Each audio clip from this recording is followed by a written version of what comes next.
যখন রমাদান মাস আসে, যখন রমাদান মাস শুরু হয়, ফুতিহাত আবওয়াব রাহমা, পুরো রমাদান আল্লাহ রহমতের সব দরজা খুলে দিয়ে রাখেন।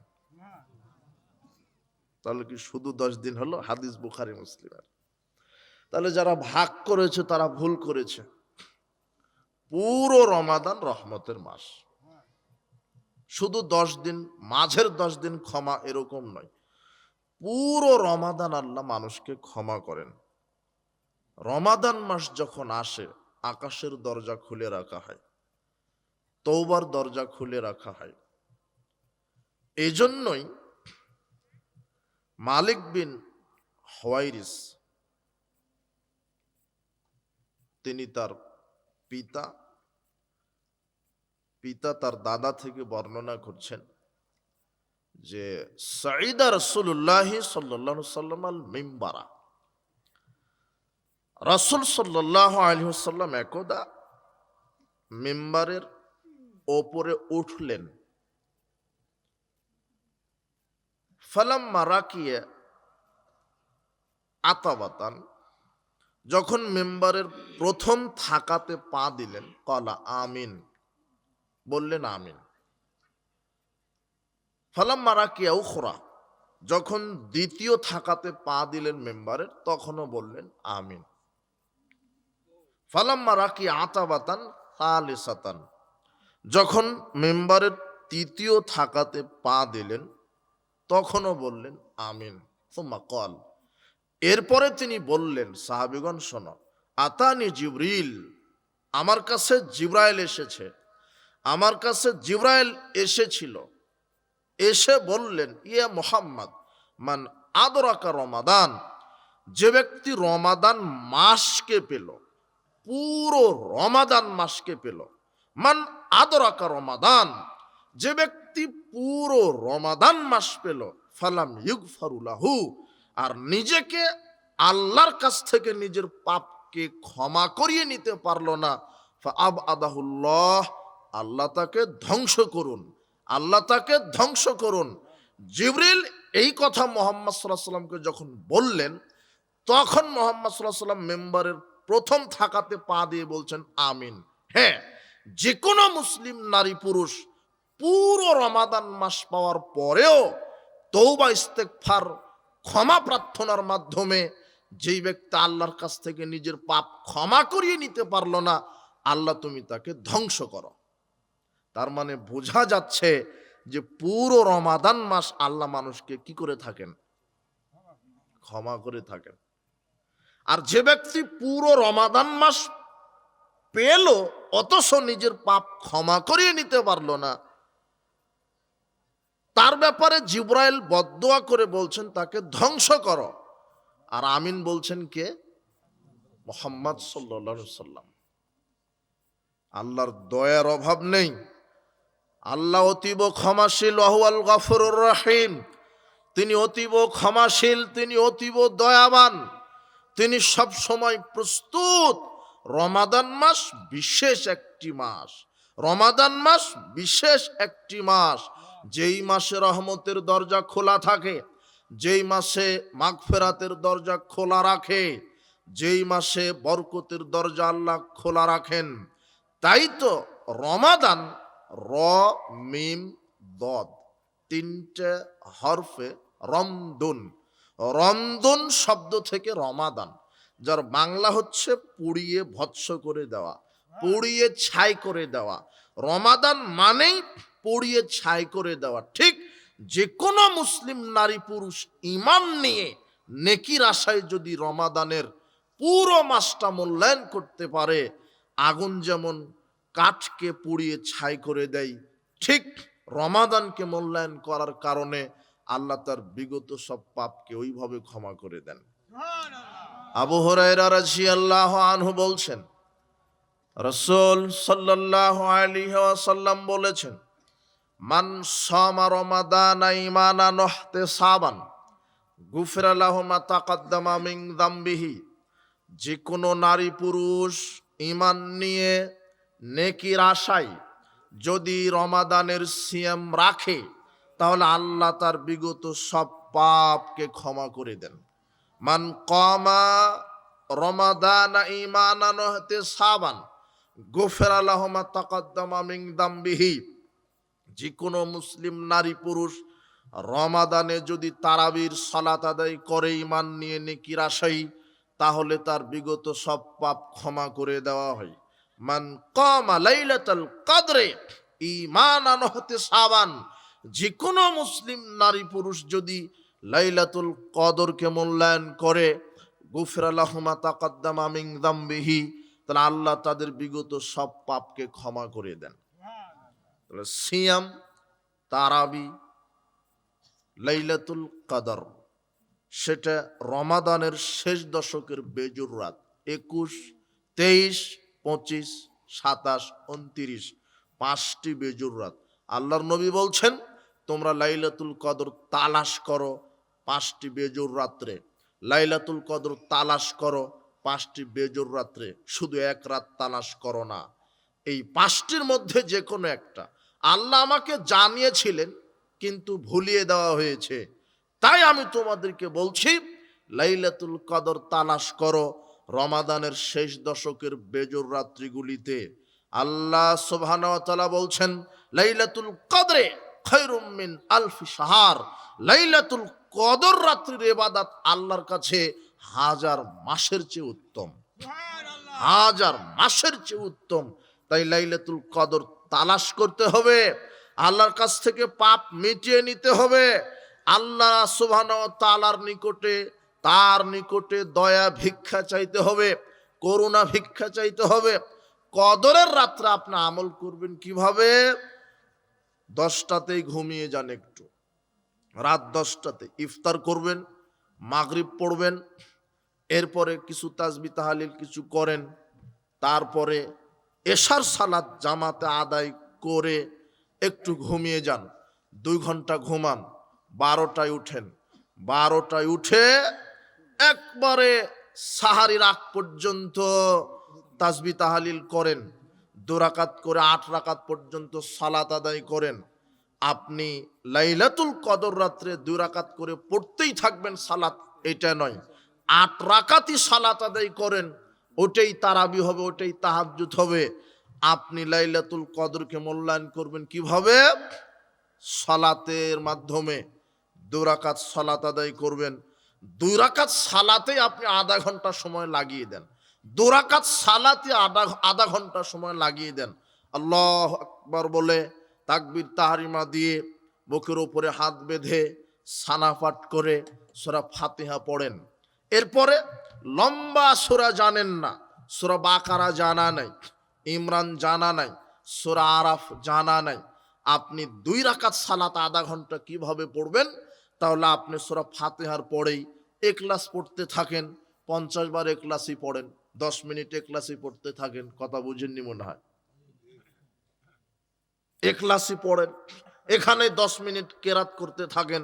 যদি সূরা বাকারা জানেন পড়েন সূরা বাকারা, লম্বা সূরা জানেনই না তাহলে সূরা ইখলাস পড়েন, নাস পড়েন 20 বার, এখানেই 10 মিনিট লাগিয়ে দেন। এরপর আবার আল্লাহু আকবার বলে রুকুতে যান, বলেন সুবহান রাব্বিয়াল আযীম, সুবহান রাব্বিয়াল আযীম, সুবহান কুদ্দুসুন রব্বুল মালাইকাতি ওয়ার রূহ, সুবহানাকা আল্লাহুম্মা বিহামদিকা আস্তাগফিরুকা ওয়া আতুবু ইলাইক। এইভাবে বলেন, রুকুতে দোয়া করেন, যত দোয়া আছে রুকুতে দোয়া করেন, রুকুর দোয়াগুলি পাঠ করেন। এরপরে সামি আল্লাহু লিমান হামিদা বলেন, রব্বানা লাকাল হামদ হামদান কাসীরান তাইয়্যিবান মুবারাকান ফিহি। এরপরে সিজদায় চলে যান, গিয়ে সুবহান রাব্বিয়াল আলা বলেন 20 বার, 50 বার, 100 বার, 500 বার বলতেই থাকেন। হাদিস থেকে যত দোয়া জানা আছে, কোরআন থেকে যত দোয়া জানা আছে, সেজদাতে দোয়া হিসেবে পাঠ করতে পারবেন। সেজদাতের কোরআন তেলাওয়াত করা নিষেধ, কিন্তু সেজদাতে আপনি দোয়া হিসেবে কোরআন হাদিস থেকে দোয়া পড়বেন। সেজদাতে যদি কোরআন থেকে দোয়া বলেন, রব্বানা আতিনা ফিদ দুনিয়া হাসানাতাও ওয়া ফিল আখিরাতি হাসানাতাও ওয়া কিনা আযাবান নার, সেজদাতে যদি কোরআন থেকে দোয়া পড়তে চান তাহলে প্রত্যেক দোয়ার পূর্বে আল্লাহুম্মা শব্দটা লাগিয়ে দিবেন। বোঝা গেল না মনে হয়? আল্লাহুম্মা রব্বানা আতিনা ফিদ দুনিয়া হাসানাতাও ওয়া ফিল আখিরাতি হাসানাতাও ওয়া কিনা আযাবান্নার। আর হাদিস থেকে যত দোয়া জানেন, সাইয়্যিদুল ইস্তিগফার আপনি পাঠ করেন, তওবার দোয়া আপনি পাঠ করেন। আপনি যত খুশি সেজদাতেই 5 মিনিট ধরে থাকেন। এইভাবে 2 রাকাত সালাত যেন 15-20 আধা ঘন্টা লম্বা হয়। এইভাবে লাইলাতুল কদরকে মূল্যায়ন করতে হবে। বোঝা গেল কি? এইভাবে লাইলাতুল কদর 2 রাকাত সালাতেই আপনি লাগিয়ে দিবেন 20 মিনিট, আধা ঘন্টা, 10 মিনিট। তাহলে দেখবেন যে 8 রাকাত সালাত আদায় করতে করতে সাহরির সময় হয়ে গেছে। মাঝে মাঝে কোরআন পড়তে বসলেন, একটু দেখি এক পারা খতম দেওয়া যায় নাকি আধা ঘন্টায়, কোরআন খতম দেওয়া শুরু করলেন। আর সবচেয়ে ভালো সালাতের মাধ্যমে যারা কোরআনের উপরে দক্ষ, বাকারা সালাতের মধ্যেই পড়ে নেন, তাকবীর তাহরিমা দিয়ে সূরা ফাতিহা পাঠ করে সালাতের মধ্যেই কোরআন তেলাওয়াত করেন। 8 রাকাত সালাত আদায় করে আপনি লাইলাতুল কদরকে মূল্যায়ন করেন, বেশি বেশি তাসবিহ তাহলিল করেন, জিকির আজগার করেন, এইভাবে লাইলাতুল কদরকে মূল্যায়ন করেন। আর সেজদা থেকে আল্লাহর কাছে বেশি বেশি ক্ষমা চান। আর শেষ বৈঠকে যখন বসলেন তখন আর হিসাব নেই, কোরআন হাদিস থেকে যত দোয়া জানা আছে, শুধু তাশাহুদ দরুদ আর মাসুরা পড়ে সালাম ফিরাচ্ছেন কেন? এখানে বলেন রব্বির হামহুমা কামা রব্বায়ানি সাগীরা, রব্বানা আতিনা ফিদ দুনিয়া হাসানাতাও ওয়া ফিল আখিরাতি হাসানাতাও ওয়া কিনা আযাবান্নার। এইভাবে এখানেই দোয়া বলেন, 5-7 মিনিট ধরে দোয়া বলতেই থাকেন। দোয়া বলা যখন শেষ তখন সালাম ফিরিয়ে দিবেন। এইভাবে যে কোনো সালাতকে মূল্যায়ন করেন। বিশেষ করে লাইলাতুল কদর 1000 বছর ইবাদত করলে যত নেকি হবে, লাইলাতুল কদরকে মূল্যায়ন করলে তার চাইতে বেশি নেকি হবে। এই জন্য আল্লাহর নবী বলছেন, ঈমান নিয়ে নেকির আশায় যারা লাইলাতুল কদরকে মূল্যায়ন করলো, আল্লাহ তাদের বিগত সব পাপ ক্ষমা করে দিবেন। এটাই হলো রমাদান। রমাদান মাসকে মূল্যায়ন করতে হবে। আবু হুরায়রা রাদিয়াল্লাহু আনহু বলেন, রাসূল সাল্লাল্লাহু আলাইহি ওয়াসাল্লাম বলেছেন, ইযা কানা আউয়ালু লাইলাতিন মিন শাহরি রমাদান, যখন রমাদান মাসের প্রথম রাত্রিটা আসে, যখন রমাদান মাসের প্রথম রাত্রিটা আসে, সুফিদাতিশ শায়াতিন, শয়তানকে বন্দী করা হয়, ওমারাদাতুল জিন্নে, অবাধ্য যত জিন আছে সবাইকে শৃঙ্খলাবদ্ধ করা হয়, ফতিহাত আবওয়াবুল জান্নাহ, রমাদান আসার সাথে সাথে জান্নাতের 8টি দরজা খুলে দেওয়া হয়, লাম ইউগলাক মিনহা বাব, জান্নাতের দরজার বন্ধ করা হয় না, গুল্লিকাত আবওয়াবুন নার, আর জাহান্নামের দরজা বন্ধ করে দেওয়া হয়, লাম ইফতা মিনহু বাব, আর জাহান্নামের দরজা খোলা হয় না। রমাদান আসার সাথে সাথেই অবাধ্য জিন শয়তানকে বন্দী করে দেওয়া হয়। রমাদান আসার সাথে সাথেই জান্নাতের 8টি দরজা খুলে দেওয়া হয়। রমাদান আসার সাথে সাথেই জাহান্নামের সব দরজা বন্ধ করা হয়। ইউনাদি মুনাদিন, একজন আহ্বায়ক থাকেন রমাদান মাসে, একজন আহ্বায়ক আহ্বান করেন, ইয়া বাগিয়াল খায়ের, হে কল্যাণের অগ্রযাত্রী, আকবিল, অগ্রসর হও, প্রতিযোগিতা করো, নেকির কাজে প্রতিযোগিতা করো, সৎ আমল বেশি বেশি করো রমাদানে, নেকির কাজে তওবা ইস্তেগফার, দান সাদাকা, কোরআন মাজিদ তেলাওয়াত, তোমরা নেকির কাজে প্রতিযোগিতা করো। ইয়া বাগিয়াশ শাররে আকসির, হে অকল্যাণের অগ্রযাত্রী থেমে যাও, পাপ কাজ করা থেকে থেমে যাও, পাপ কাজ করা থেকে থেমে যাও। রমাদান মাস এমন একটা মাস, রমাদান মাস এমন একটা মাস, কিসের শেষের 10 দিন আল্লাহ নাজাত দেন, ওটা মিথ্যা কথা। আল্লাহর নবী বলছেন, ওয়ালিল্লাহি উতাকাউ মিনান নার যালিকা কুল্লা লাইলাতিন, রমাদানের 30টা রাত্রিতেই আল্লাহ বহু জাহান্নামী মানুষকে মুক্তি করে জান্নাতে প্রবেশ করান। এটা প্রত্যেক রাতেই ঘটে, শুধু রমাদানের শেষ 10 দিন নয়, প্রত্যেক রাত্রেই ঘটে। বহু মানুষকে জাহান্নাম থেকে মুক্তি দান করে জান্নাতে প্রবেশ করান। রমাদানের প্রত্যেক মাসেই ঘটে। এটাই হলো রমাদান। প্রতিপালক, আমরা যেন ঈমান নিয়ে নেকির আশায় এই রমাদানকে মূল্যায়ন করতে পারি, তুমি কবুল করো, আমিন। সিয়াম রমাদান মাসের ফরজ ইবাদত। রমাদানকে আল্লাহ সুবহানাহু ওয়া তাআলা ফরজ হিসেবে রমাদানে যে আমলটা দিয়েছে তার নাম হচ্ছে সিয়াম। রমাদানের সিয়াম পালন করা ফরজ, রমাদান মাসে সিয়াম পালন করা ফরজ।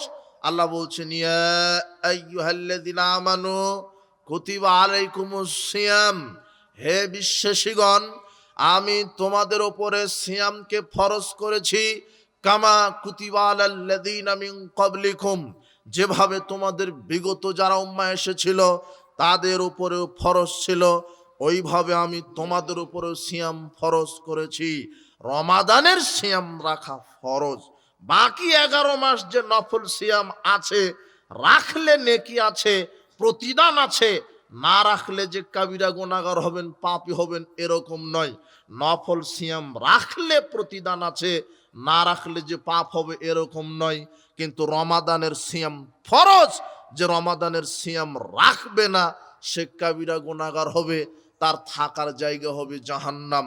আল্লাহর নবী বলছেন, আমাকে জিবরাইল আর মিকাইল একটা বিশাল পাহাড়ের নিকটে নিয়ে গেলেন। পাহাড়ের নিকটে নিয়ে গিয়ে বলছেন, আপনি পাহাড়ে উঠেন তো। আল্লাহর নবী বলছেন, আমি তো এই পাহাড়ে উঠতে অক্ষম। তখন জিবরাইল আর মিকাইল দুইজন ফেরেশতা আল্লাহর নবীকে পাহাড়ের উপরে উঠাতে সহযোগিতা করলেন। উঠার সাথে সাথেই আল্লাহর নবী বলছেন, আমি প্রথম যে দৃশ্যটা দেখলাম, উঠার সাথে সাথেই আমি প্রথম যে দৃশ্যটা দেখলাম কি, কিছু মানুষকে দুই পাটা উপরের দিকে ঝুলিয়ে আর মুখমণ্ডল নিচের দিকে ভাবে ঝুলিয়ে রাখা হয়েছে, আর ফেরেশতা আগুনের কেচি দ্বারা ঠোঁট কেটে দিচ্ছে। কিছু মানুষদেরকে ঝুলিয়ে রাখা হয়েছে আর ফেরেশতা আগুনের কেচি দ্বারা ঠোঁট কেটে দিচ্ছে। তখন আমি জিজ্ঞাসা করলাম, আল্লাহর নবী বলছেন, আমি জিজ্ঞাসা করলাম, এই ব্যক্তিটার কি অপরাধ যে তার ঠোঁট আগুনের কেচি দ্বারা কেটে দেওয়া হচ্ছে? তখন আমাকে বলা হলো, এরা হলো ওই রকম মুসলমান যারা রমাদানে খেয়ে বেড়াতো, দিনে সিয়াম রাখতো না। যারা রমাদানের সিয়াম রাখে না, এটা হলো কবরের শাস্তি। তাদের ঠোঁট আগুনের কেচি দ্বারা কাটা হবে। কাদের ঠোঁট আগুনের কেচি দ্বারা কবরে কেটে দেওয়া হবে? যারা রমাদানের সিয়াম রাখে না। ভালো মানুষ খেয়ে বেড়াচ্ছে, আনন্দ ফুর্তি করে বেড়াচ্ছে। আশ্চর্য কথা, রমাদানের সিয়াম ফরজ, যারা এই সিয়াম রাখে না তারা কাবিরা গুনাহগার, পরিণাম জাহান্নাম। অস্বীকার করলে কাফের, কোনোদিন জাহান্নাম থেকে বের হতে পারবে না।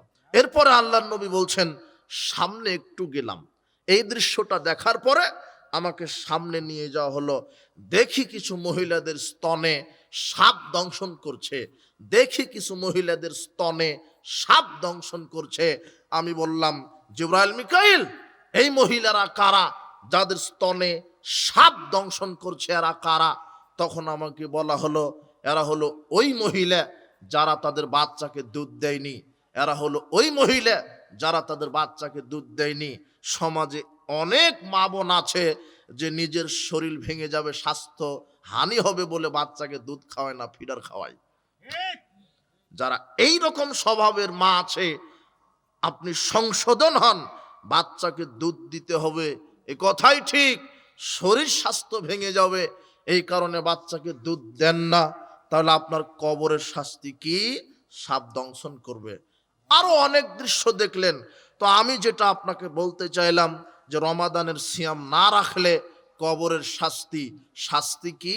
মুখ দিয়ে খেয়েছেন, সিয়াম রাখেননি, তাই মুখটা আগুনের কেচি দ্বারা কেটে দেওয়া হবে। প্রতিপালক, আমরা যেন রমাদানকে সিয়ামের মাধ্যমে মূল্যায়ন করতে পারি, সেই তৌফিক তুমি দান করো।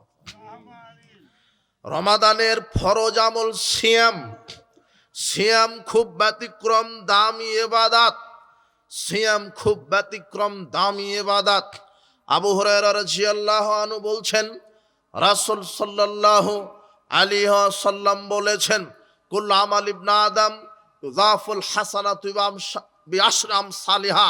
প্রত্যেকটা আমল আদম সন্তানের 1 থেকে 10, 10 থেকে 700 গুণ পর্যন্ত বৃদ্ধি করা হয়। আল্লাহর নবী বলছেন, আদম সন্তানের প্রত্যেকটা আমল 1 থেকে 10, 10 থেকে 700 গুণ পর্যন্ত বৃদ্ধি করা হয়। ওয়াকাল আল্লাহু তাআলা, তবে আল্লাহ সুবহানাহু ওয়া তাআলা বলছেন ইল্লা সাওম, তবে সিয়ামের কোনো নেকি বাড়ানো হয় না, সিয়ামের কোনো নেকি নাই।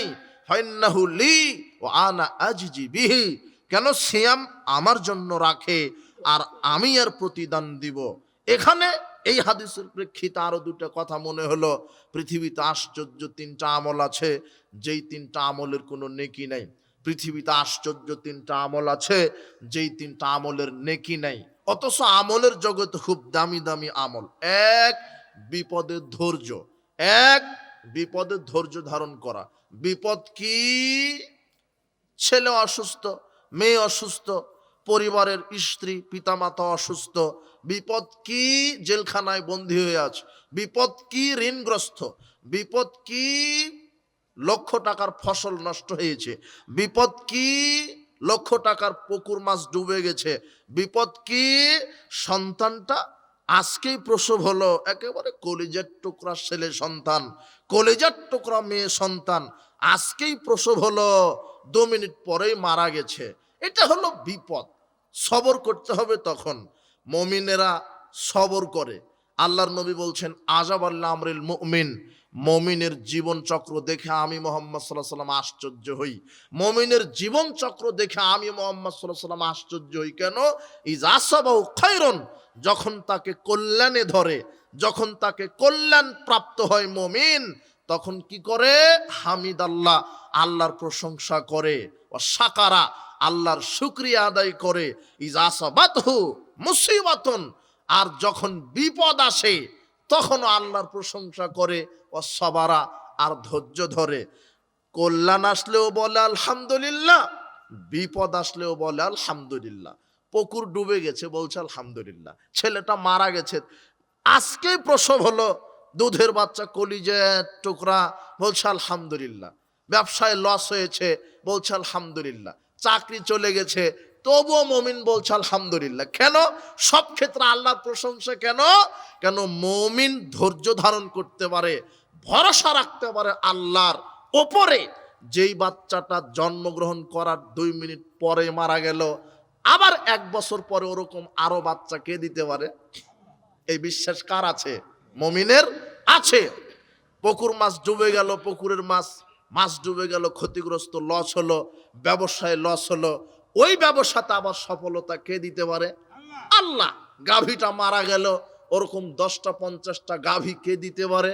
চাকরিটা চলে গেছে, ওর চাইতে ভালো চাকরি কে দিতে পারে?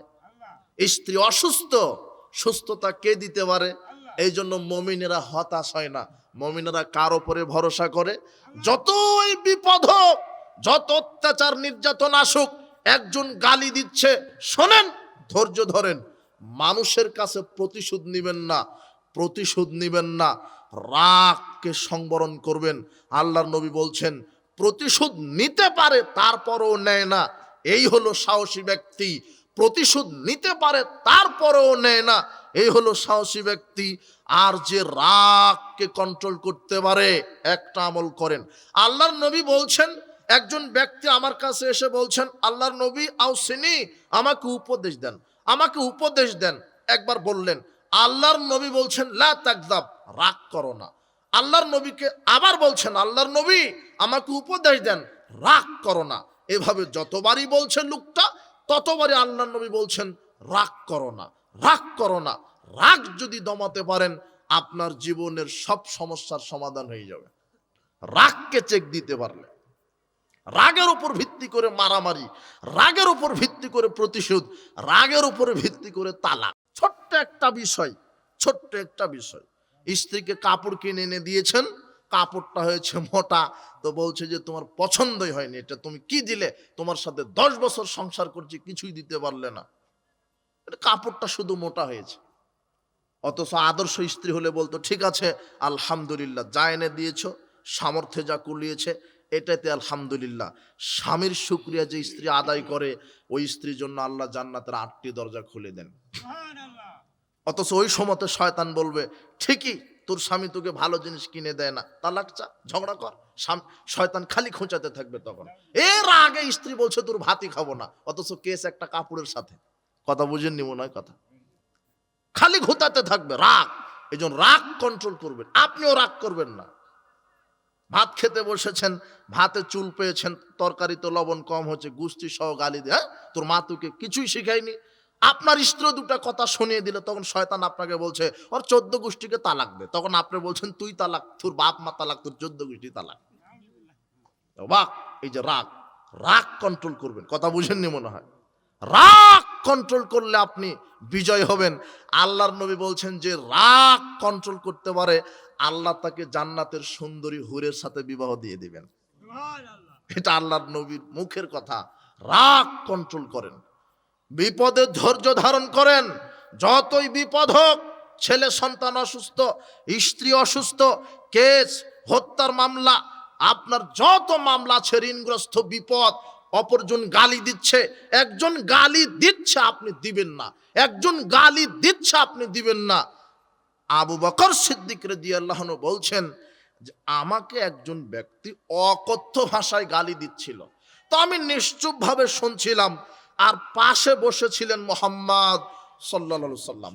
তো এত গালি দিচ্ছিল, গালির পরিমাণ এত বেড়ে গেল, এদিকে উনি গালি দিচ্ছেন আর মুহাম্মদ সাল্লাল্লাহু আলাইহি সাল্লাম হাসছেন। তো আমারও একটা রাগ বেড়েই চললো। তো উনি গালি দিতে দিতে আমি আর নিজেকে কন্ট্রোল করতে পারলাম না। আমিও যখন পাল্টা গালি দিতে লাগলাম, তখন মুহাম্মদ সাল্লাল্লাহু আলাইহি সাল্লাম উঠে চলে যাচ্ছেন। তখন আমি বললাম, আল্লাহর নবী, লোকটা এত কঠিন ভাষা আমাকে গালি দিল, আপনি কিছুই বললেন না, আপনি হাসছেন, অথচ লোকটা আমাকে অকথ্য ভাষায় গালি দিল। আমি যখন একটু প্রতিবাদ করতে লাগলাম, আমাকে সাপোর্ট করা বাদ দিয়ে আপনি চলে যাচ্ছেন কেন? তখন আল্লাহর নবী বলছে, শোনো আবু বকর, লোকটা যখন তোমাকে গালি দিচ্ছিল, তখন আল্লাহ তোমার হয়ে একজন ফেরেশতা পাঠিয়ে দিয়েছিল, ফেরেশতা তাকে গালি দিচ্ছিল। তো তুমি নিজেই যখন দায়িত্ব নিলে, ফেরেশতা বলছে আমার থেকে কি লাভ? তখন আমি চিন্তা করলাম, ফেরেশতাই চলে গেল, তখন আমি মুহাম্মাদের থেকে কি লাভ? আমিও গেলাম। কথা বুঝেননি মনে হয় কথা। আর আপনি অমুককে গালি না দিলেই পারেন না, আর আপনি যে থার্ড পারসন, তৃতীয় শ্রেণীর মানুষ, এই নির্বাচন করতে গিয়ে একে গালি ওকে গালি, একে গালি দিচ্ছেন ওকে গালি দিচ্ছেন, ওর উপরে মিথ্যা অপবাদ দিচ্ছেন। বিচার মাঠে জাহান্নামের জন্য আপনি রেডি থাকুন, আল্লাহ আপনাকে হেদায়েত দান করুন। আপনি তৃতীয় শ্রেণীর মানুষ। দেখেন না, এই গণতন্ত্রই অভিশাপ, যে যখন মাঠ পাচ্ছে, মাইক পাচ্ছে, তখন অমুকের বিরুদ্ধে গীবত করছে। ভোট পেতেই হবে, গীবত না করলে তো ভোট পাওয়া যাবে না, অমুককে গালি না দিলে তো আর নেতা হওয়া যাবে না। এই গণতন্ত্রের ভিত্তি মিথ্যা, এর ফাঁদে পা দিবেন না, পরকাল হারাবেন। এটা ইহুদি খ্রিস্টানের পক্ষ থেকে মুসলমানের জন্য অভিশাপ। এর পাশে থাকা যাবে না, এর সাথে থাকা যাবে না। আশ্চর্য কথা, আপনি মুসলিম, আপনি আর একজনকে গালি দেন, অমুকের বদনাম করেন, মানে বিচার মাঠে গীবতের, গালির, এগুলির লোড সামলাতে পারবেন না। নেকির চাইতে পাপের ক্ষমতা বেশি, নেকির চাইতে পাপের ক্ষমতা বেশি। দেখাই, আল্লাহর নবীকে বলছেন, আল্লাহর নবী, অমুক মহিলা সম্পর্কে আমি জানি, অমুক মহিলা সম্পর্কে আমি জানি। কি? অমুক মহিলা খুব বেশি সালাত আদায় করে, খুব বেশি মানে 5 ওয়াক্ত তো করে, তাহাজ্জুদও পড়ে, এটা হলো খুব বেশি সালাত। কথা বুঝেননি মনে হয়। খুব বেশি দান করে, যাকাত আদায় করে তো করে, নফল দান সাদগাও করে, খুব বেশি সিয়াম রাখে, খুব বেশি সিয়াম রাখে তো রাখে, রমাদানের ফরজ সিয়াম রাখে তো রাখে, নফল সিয়ামও রাখে। না হলে লোকটা বলতেন না, আল্লাহর নবী, লোকটা খুব বেশি বেশি সালাত আদায় করে। লোক মানে মহিলা, মহিলাটি বেশি বেশি সালাত আদায় করে, মহিলা বেশি বেশি তাহাজ্জুদ পড়ে, মহিলা বেশি বেশি দান সদকা করে, অমুক মহিলা বেশি বেশি সিয়াম রাখে। তবে গারান্নাহা তুজি জিরানহা বিলিসানিহা, তবে মহিলাটার একটা স্বভাব আছে, একটা স্বভাব কি? এই জিহ্বা দ্বারা, এই মুখ দ্বারা প্রতিবেশীকে কষ্ট দেয়, গালি দেয়, গীবাত করে, অপবাদ দেয়, অভিশাপ দেয়। মহিলার একটা স্বভাব খারাপ, ইবাদত করে খুব বেশি বেশি, সব ইবাদত করে, কিন্তু একটা স্বভাব খারাপ, এই মুখের পাপ করে, গীবাত করে, প্রতিবেশীর সাথে ঝগড়া করে। আল্লাহর নবী বলছেন, হিয়া ফিন্নার, মহিলার থাকার জায়গা জাহান্নাম। কোথায় থাকার জায়গা? তাহলে ওর সালাত, সিয়াম, হজ, যাকাত সব একদিকে রাখেন, আর গীবতের পাপ একদিকে, ওদিকে সব নেকি, এদিকে পাপ। তাহলে নেকির চাইতে কার ক্ষমতা বেশি হলো? পাপের। একটা পাপ, শুধু মুখের পাপ। ওদিকে সালাতের নেকি আছে, সিয়ামের নেকি আছে, জাকাতের নেকি আছে, সাধারণ দানের নেকি আছে। কেউ পারছে না গীবতের পাপের সাথে। কথা বুঝেননি মনে হয়। আর আপনি হাজী সাহেব আসর সালাত আদায় করে চায়ের দোকানে অমুক নেতার বদনাম করলেন, হজ এয়ারপোর্টেই যায়নি, কাবা ঘর বহুদূরের কথা। মানুষের গীবত করছেন কেন? এইভাবে ইহুদি খ্রিস্টানের নীতিকে মেনে নিয়ে আপনি এইভাবে দেশ দখলের, মানুষ আক্রমণের, হত্যা, গুম, দুর্নীতি এর ফাঁদে পা দিচ্ছেন কেন? সাবধান, মানুষের উপরে, জাতির উপরে আপনি বোঝা হবেন না। মানুষকে নির্যাতন করে, নিষ্পেষণ করে, মানুষের উপর অত্যাচারী হয়ে, জালেম হয়ে, স্বৈরাচারী হয়ে আপনি বেঁচে থাকার চেষ্টা করেন না। ফেরাউন টিকতে পারেনি, 400 বছর ক্ষমতায় ছিল, তারপরে ডুবে মরতে হয়েছে। আজ সামুদ টিকতে পারেনি। আজ সামুদ এত শক্তিশালী, আল্লাহ কোরআনে বলছেন মানাসাদ্দু মিন্না কুয়া। আজ সামুদ এত শক্তিশালী ছিল, তারা শক্তির বলে স্ফীত হয়ে অহংকারে, দাম্ভিকতায় বলেছিল আমরা আল্লাহর চেয়ে শক্তিশালী। মাত্র কয়েক সেকেন্ড সময়ে আকাশ থেকে একেবারে আগুন এসে একেবারে পুড়িয়ে বার্গার করে ফেলেছিল আজ সামুদ। যার অত্যাচার যত বেশি, আল্লাহ তাকে সময় তত কম দিয়েছে। আজ সামুদের খুব অত্যাচার ছিল, কয়েক সেকেন্ড সময়। ফেরাউনের আর একটু কম অত্যাচার ছিল, তাই তার সময় পেয়েছে ওই 1 থেকে 1.5 মিনিট। মানে ডুবতে, পানি খেতে আর পটকা মাছ হতে যত দেরি, 1 থেকে 1.5 মিনিট। আর তোমার নেত্রী সময় দিয়েছিল 45 মিনিট। তুমি আবার ওই কাতারেই নেমেছ। তুমি আবার বলছো আর 16-17 বছর খেয়েছে, আমি খাবো না, তাই তুমি চাঁদাবাজি শুরু করে দিয়েছ। কাপুরুষ, আল্লাহ যদি তোমাকে ধরে 45 মিনিট কেন 45 সেকেন্ড সময় পাবা না, মনে রেখো। আল্লাহ এখনো আছে। চাঁদাবাজি ছাড়ো, দুর্নীতি ছাড়ো, স্বৈরাচার হয় না। আশ্চর্য কথা, তুমি ক্ষমতায় যাওনি, তাতেই তুমি লাঠিয়াল বাহিনীকে ব্যবহার করে মানুষের উপর নির্যাতন করো। বিচার তোমারও একদিন হবে ইনশাআল্লাহ, তুমি মনে রাখো। উপস্থিত বৈঠকের মুসলিম দিনী ভাই বোন, বিপদে ধৈর্য ধারণ করেন। একজন গালি দিচ্ছে, আপনি গালি দিবেন না, প্রতিশোধ নিবেন না, ধৈর্য ধারণ করেন। যদি এই সমস্ত বিপদে ধৈর্য ধারণ করতে পারেন, তখন আল্লাহ বলবেন লামারদালাকা সাওয়াবান, এই তুমি এতগুলি বিপদেও ধৈর্য ধারণ করেছো, হে আমার আদমের সন্তান, তুমি এত বড় বড় বিপদে ধৈর্য ধারণ করেছো, তোমাকে তো আমি আল্লাহ নেকি দিয়ে সন্তুষ্ট হব না, আমি তোমাকে সরাসরি আজকে জান্নাত দিয়ে সন্তুষ্ট হলাম। তাহলে ধৈর্যের কোনো নেকি নাই, প্রতিদান সরাসরি কি? জান্নাত। 3টা আমল আছে, যেই 3টা আমলের নেকি নাই। 1 ধৈর্য, ধৈর্যের নেকি নাই, সরাসরি পুরস্কার কি? 2 কবুল হজ, আল হজ্জুল মাবরুর লাইসা লাহু জাযা। আল্লাহর নবী বলছেন কারো হজ যদি আল্লাহ কবুল করে, আল্লাহ তাকে নেকি দিয়ে সন্তুষ্ট হবে না, কবুল হজের প্রতিদান সরাসরি জান্নাত। 3 হলো আজকের আলোচনা। কি বলেন তো? সিয়াম। সিয়ামের কোনো নেকি নাই। আল্লাহর নবী বলছেন সিয়াম, আল্লাহ বলছেন যে সিয়াম আমার জন্য রাখে, আমি আর প্রতিদান দিব। সিয়াম আমার জন্য রাখে, আমি আর প্রতিদান দিব। কেন? ইয়াদাত শাওয়াত তামাহু মিন আজলি। সায়েম যে সিয়াম রেখেছে, সে আমাকে ভয় করে, সে আমাকে ভয় করে সারা দিন কিছু খায়নি, কিছু পান করেনি, কোনো পাপ করেনি। প্রবৃত্তি চেয়েছিল জেনা করতে, প্রবৃত্তি চেয়েছিল মদ পান করতে, প্রবৃত্তি চেয়েছিল মিথ্যা কথা বলতে, প্রবৃত্তি চেয়েছিল যে 1 গ্লাস পানি খায়, কিন্তু আমার হুকুম না হওয়া পর্যন্ত খায়নি। আমাকে ভয় করে সিয়াম রেখেছে, তাই আমি আর পুরস্কার দিব। লিসায়ামে ফারহাতান। আল্লাহর নবী বলছেন সিয়াম যারা পালন করে তাদের 2টা পুরস্কার আছে। সিয়াম যারা পালন করে তাদের 2টা পুরস্কার আছে।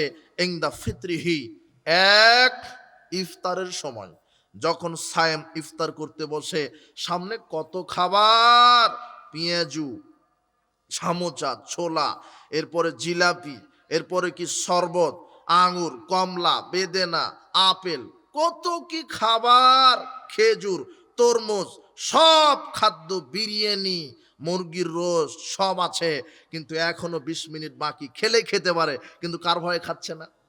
আল্লাহর ভয়ে। আর ওই সময়তে কখন সময় হবে তাহলে খাবো, ওই সময়তে যে সায়েমের যে অনুভূতি, এটা অনুভূতি বোঝানোর ভাষা পৃথিবীতে নাই। এই জন্য আল্লাহর নবী বলছেন যে সবচেয়ে আনন্দের মুহূর্ত দুইটা সায়েমের, এক ইফতারের সময়, দুই লিকাই রাব্বিহি জান্নাতে আল্লাহকে সরাসরি দেখার সময়। সায়েম তারা আল্লাহকে দেখতে পাবে জান্নাতে সরাসরি। যে আল্লাহর জন্য আপনি এত হজ যাকাত তাহাজ্জুদ আদায় করছেন, দান খায়রাত করছেন, এত কষ্ট করে পাপ থেকে নিজেকে ঠেকিয়ে রেখেছেন, নিজের প্রবৃত্তিকে পাপ থেকে ঠেকিয়ে রেখেছেন আল্লাহর ভয়ে। যে আল্লাহর ভয়ে এত কিছু করলেন। হে যুবক, তুমি আল্লাহকে ভয় করো, মাদকতা, গান বাজনা, জেনা, জাহেলিয়াত থেকে বেঁচে থাকো, সালাত আদায় করো। তুমি মসজিদমুখী হও, তুমি মন্দিরমুখী হও না, তুমি মসজিদমুখী হও, তুমি বাজারমুখী হও না, মসজিদমুখী হও, গানের আড্ডামুখী হও না, মসজিদমুখী হও। তুমি মানুষের তৈরি করা কোনো মতবাদমুখী হও না, জাহেলিয়াতকে কবর দাও, আল্লাহর জন্য নিজের জীবনকে বিলিয়ে দাও। তোমার চোখ, তোমার হাত, তোমার মেধা, তোমার প্রজ্ঞা, তোমার শক্তি, তোমার রক্ত আল্লাহর দেওয়া এক একটা নিয়ামত। এই নিয়ামতকে তুমি আল্লাহর রাস্তায় ব্যয় করো। তুমি মুহাম্মদ সাল্লাল্লাহু আলাইহি ওয়াসাল্লামের আদর্শে নিজেকে গড়ো। তুমি পৃথিবীর কোনো মানুষের আদর্শে মানুষ চলতে পারে না। একজন ব্যক্তি আদর্শের প্রতীক, যে কোনো ব্যক্তির জন্য একজন মানুষ আদর্শের প্রতীক, যার নাম মুহাম্মদ সাল্লাল্লাহু আলাইহি সাল্লাম। আজ যুবক, তোমাকে বলছি, তুমি মুহাম্মদ সাল্লাল্লাহু আলাইহি ওয়াসাল্লামের আদর্শে নিজেকে গড়ো, আল্লাহর ইবাদত করো। যে আল্লাহর জন্য তুমি আজকে সেকুলার ন্যাশনালিজম, কমিউনিজম, ইহুদি খ্রিস্টানের তৈরি করা বস্তাবস্ত মতবাদকে ছেড়ে দাও, আল্লাহকে ভয় করো। তুমি সালাত আদায় করো, মসজিদমুখী হও, তুমি আল্লাহ অভিমুখী হও, পরকালমুখী হও। তুমি যেই আল্লাহর জন্য এগুলি পাপের কাজ ছেড়ে দিয়ে আল্লাহর ইবাদত করবে, আজকে তুমি আল্লাহকে দেখতে পাচ্ছ না, কিন্তু জান্নাতে আল্লাহ তোমার সাথে সরাসরি আল্লাহ সাক্ষাৎ করবে। তোমাকে সাক্ষাৎ করা লাগবে না, তোমার সাথে কে সাক্ষাৎ করবে? হাদিস এইভাবে এসেছে, আল্লাহ বিচার জান্নাতে জান্নাতীদেরকে বলবেন, এই তোমাদের কি আর কিছু লাগবে?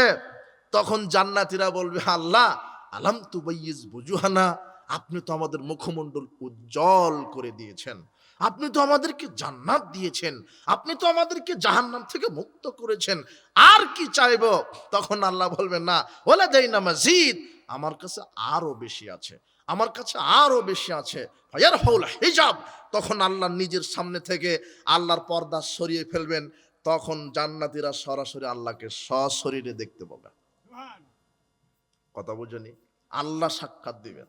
তাহলে সেই আল্লাহর ইবাদত করো, জাহেলিয়াতকে কবর দাও, ইসলামের আদর্শ, ইসলামের ছায়াতলে থাকো। উপস্থিত বৈঠকের মুসলিম দিনী ভাই বোন, বলছিলাম সিয়াম সম্পর্কে আল্লাহর নবী বলছেন, যারা সায়েম তাদের জন্য দুটা পুরস্কার, এক ইফতারের সময়, দুই নম্বর কি? আল্লাহকে জান্নাতে সরাসরি সাক্ষাতের সময়। এরপর আল্লাহ নবী বলছেন, ওয়ালা খালুফু ফামি সায়েম ইনদাল্লাহি আতিয়াবু ইনদাল্লাহি রিহুল মিস্ক। সায়েমের যে মুখের গন্ধটা, এটা আল্লাহর কাছে মিস্কের আম্বারের চাইতে বেশি সুগন্ধিময়। সায়েমের যে মুখের গন্ধটা, এটা আল্লাহর কাছে মিস্কের চেয়ে বেশি সুগন্ধিময়। আল্লাহ নবী বলছেন, সাওমু জান্নাহ, সিয়াম হলো ঢাল, সিয়াম হলো জাহান্নাম থেকে বাঁচার দুর্গ, ঢাল। কানা ইযা ইয়াউমি সানাহাদিকুম, কাজেই তোমরা যারা সিয়াম থাকবে, ফালা ইয়ারফুস ওয়ালা ইয়াসখাব, কেউ যেন অশ্লীল কথা না বলে, কেউ যেন মানুষের সাথে ঝগড়া না করে। ফাইন সাব্বাহু আহাদুন কাতালাহু, কেউ যদি গালি দেয়, কেউ যদি ঝগড়া করে, ফালিয়াকুল ইন্নী ইমরাউন সায়েম, তাহলে সে যেন বলে, শোনো, তুমি আমাকে গালি দিলেও, আমার সাথে ঝগড়া করলেও আমি গালি দিব না, আমি ঝগড়া করব না, কেন আমি কি আছি? সিয়াম মানে বিরত থাকা। সিয়াম মানে বিরত থাকা মানে শবে সাদিক থেকে নিয়ে সূর্য ডোবা পর্যন্ত যাবতীয় খানা পিনা, পানাহার, যৌন কামিতা থেকে নিজেকে কন্ট্রোলে রাখার আরবি নাম কি? সিয়াম। কাকে ভয় করে? আল্লাহকে ভয় করে। উপস্থিত বৈঠকের মুসলিম দিনী ভাই বোন, সিয়াম সম্পর্কে দুটা হাদিস, এরপর আমরা সাহারি, এরপরে ইফতার, এরপরে অন্যান্য মাসলা মাসালা আমরা যাব। এক, আল্লাহ সুবহানাহু ওয়া তাআলার নবী মুহাম্মদ সাল্লাল্লাহু আলাইহি সাল্লাম বলছেন, আব্দুল্লাহ ইবনে আমর রাদিয়াল্লাহু আনহু বলছেন, রাসূল সাল্লাল্লাহু আলাইহি ওয়াসাল্লাম বলেছেন, কি বললেন? আসিয়ামুল কোরআন ইয়াশফাআন লিল আবদে, সিয়াম আর কোরআন বিচারের মাঠে বান্দাদের জন্য সুপারিশ করবে। সিয়াম আর কোরআন বিচারের মাঠে বান্দাদের জন্য সুপারিশ করবে। ইয়াকুলু সিয়াম, সিয়াম বলবে, আই রব মানাতু তাম বিন নাহারে, মানাতু তাম ওয়া শাওয়াতা বিন নাহারে, আমি এই ব্যক্তিকে দিনে কিছু খেতে দিইনি আর প্রবৃত্তি অনুযায়ী চলতে দিইনি। ফাশাফিনি ফিহি, কাজে আমার সুপারিশ এই ব্যক্তির জন্য কবুল করো। ইয়াকুলুল কোরআন, কোরআন বলবে, আয়া রব মানাতুহু নাওমা বিল্লাইল, আমি এই লোকটাকে ঘুমাতে দিইনি, রাত জেগে কোরআন পড়েছে, পড়তে আছে, রাত জেগে পড়তে আছে, রাতে 2-3-4 ঘন্টা ঘুমায়, 3 ঘন্টা ঘুমায়, রাত জেগে আমাকে পড়ে, কোরআন পড়ে, কাজেই এই ব্যক্তির জন্য আমার সুপারিশ কবুল করো। তখন আল্লাহ বলবেন, ঠিক আছে সিয়াম, ঠিক আছে কোরআন, তোমাদের দুজনারই সুপারিশ কবুল করা হলো।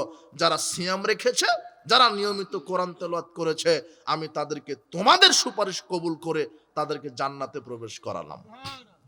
তাহলে সিয়াম বিচার মাঠে কথা বলবে, বিচার মাঠে 4টে জিনিস কথা বলবে, বিশেষ 4টে জিনিস আপনার পক্ষে সুপারিশ করবে। 1, হাজরা আসওয়াদ, যারা হজ করতে গিয়ে হাজরা আসওয়াদকে চুমা দিয়েছেন বা ইশারা করেছেন, হাজরা আসওয়াদকে বিচার মাঠে এমন অবস্থায় উঠাবেন, যার 2টা চোখ থাকবে, চোখ দিয়ে হাজিদেরকে দেখবে, যার মুখ থাকবে, মুখ দিয়ে কথা বলবে, আল্লাহকে বলবে, আল্লাহ ওই যে হাজি সাহেব, ও আমাকে চুমা দিয়েছিল, ও আমাকে ইশারা করে চুমা দিয়েছিল, কাজে ওর হজ কবুল হয়েছে, ওকে ক্ষমা করেন। হাজর আসওয়াদের সুপারিশ কবুল করে হাজি সাহেবকে জান্নাত দিয়ে দিবেন। 2, হাতের আঙুল, আল্লাহর নবী বলছেন ডান হাতের আঙুলের তাসবিহ পাঠ করো, ডান হাতের আঙুলের তাসবিহ পাঠ করো।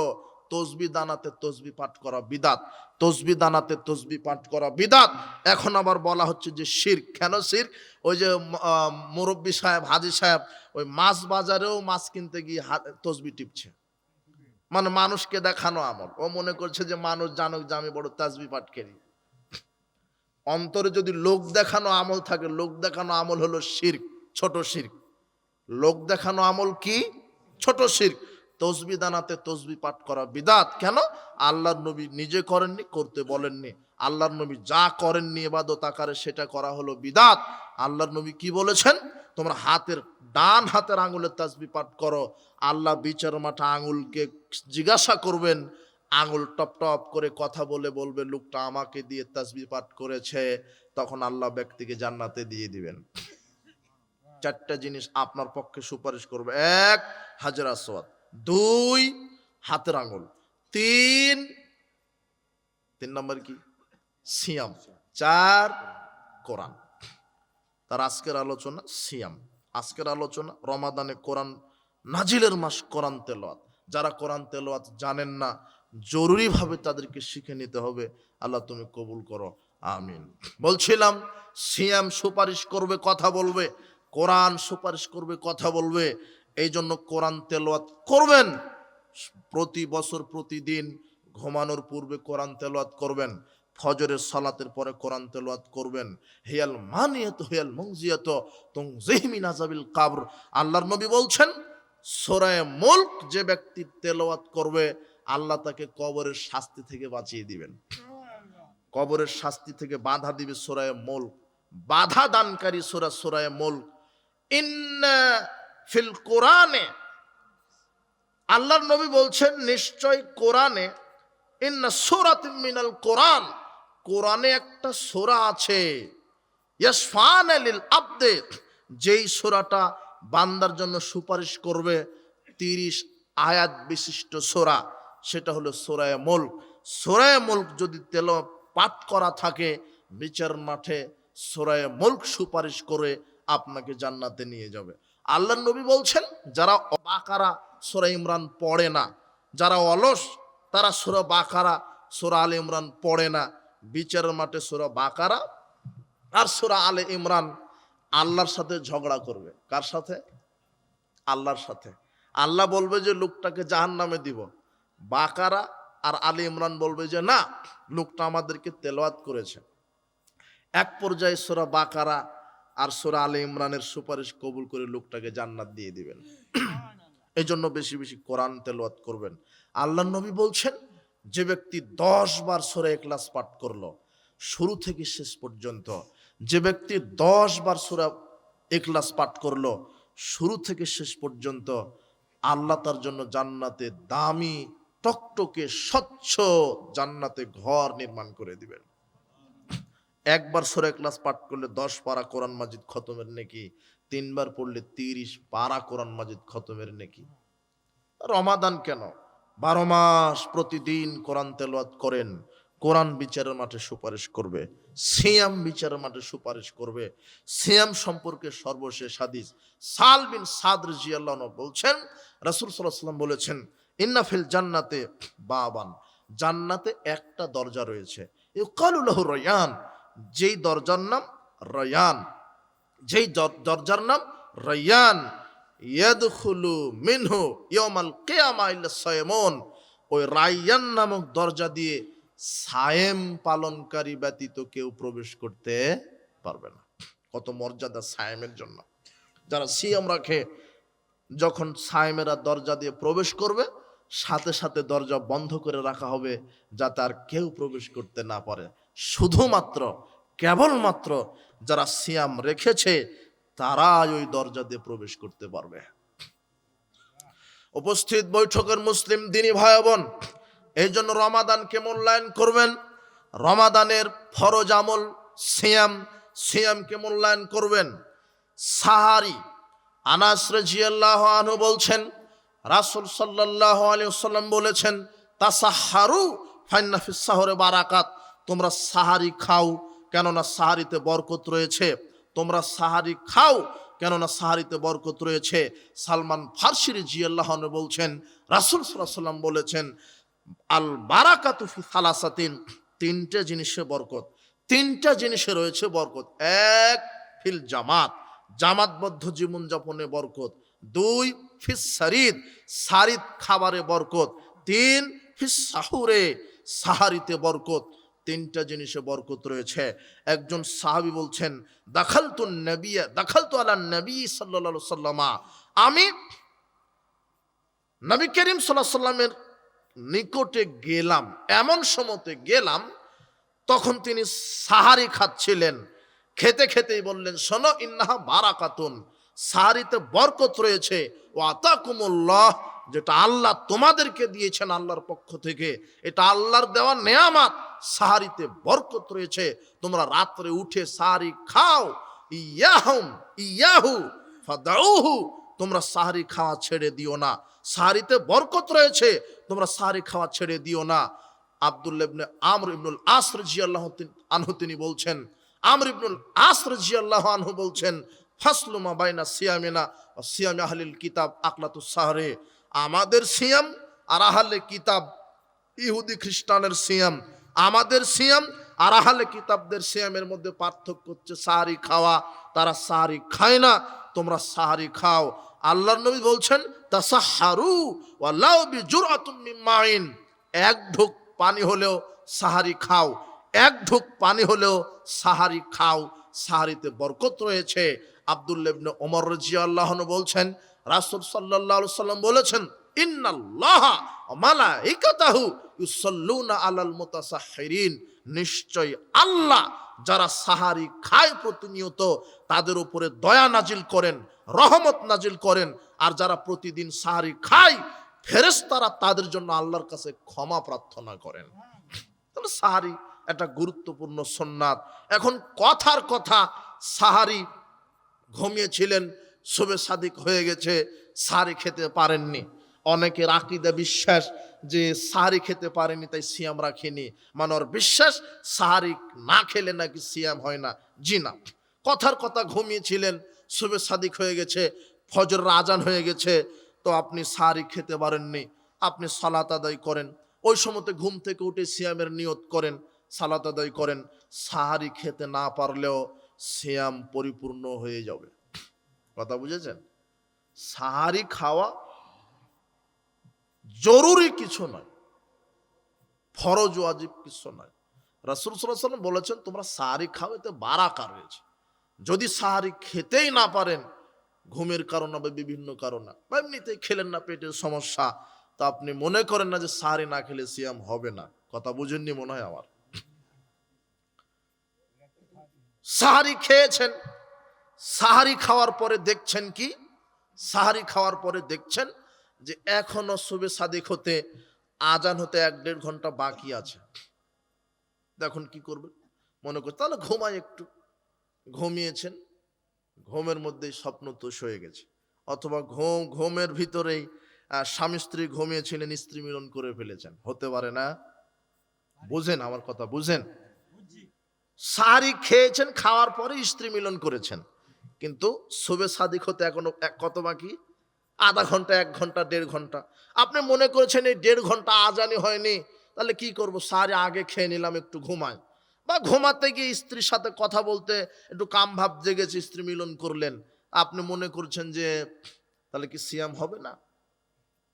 সাহারি খাওয়ার পরে শুবে সাদিকের আগ পর্যন্ত আপনি স্ত্রী মিলন করতে পারেন, স্ত্রী মিলন করেন, এরপরে শুবে সাদিকের পূর্বে গোসল দেন, দিয়ে ফজরের সালাত আদায় করেন, সিয়াম পরিপূর্ণ হয়ে যাবে, সিয়ামের কোনো ক্ষতি হবে না। কথা বোঝেননি মনে হয় কথা।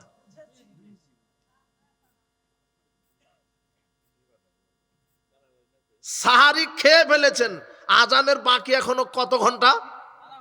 আধা ঘন্টা হোক, 1 ঘন্টা হোক, 1.5 ঘন্টা হোক, সাহারি খেলেই যার স্ত্রী মিলন করতে পারবে না, কথা এরকম নয়। শুবে সাদিক হয়ে গেলে স্ত্রী মিলন হারাম। কথা বুঝেননি মনে হয় কথা। যখন আজান হয়ে গেছে তখন স্ত্রী মিলন হারাম, খাওয়া হারাম, সবই হারাম। শুবে সাদিকের পূর্বে খাও দাও, স্ত্রী মিলন করো, কোনো সমস্যা নাই। শুবে সাদিকের পূর্বে গোসল দিয়ে পবিত্র হয়েই নিয়ত করে আপনি ফজর সালাত আদায় করেন, আর সূর্য ডোবা পর্যন্ত আর কোনো খাবেন না, স্ত্রী মিলন করবেন না, পুরো সিয়াম আল্লাহ কবুল করে নেবেন।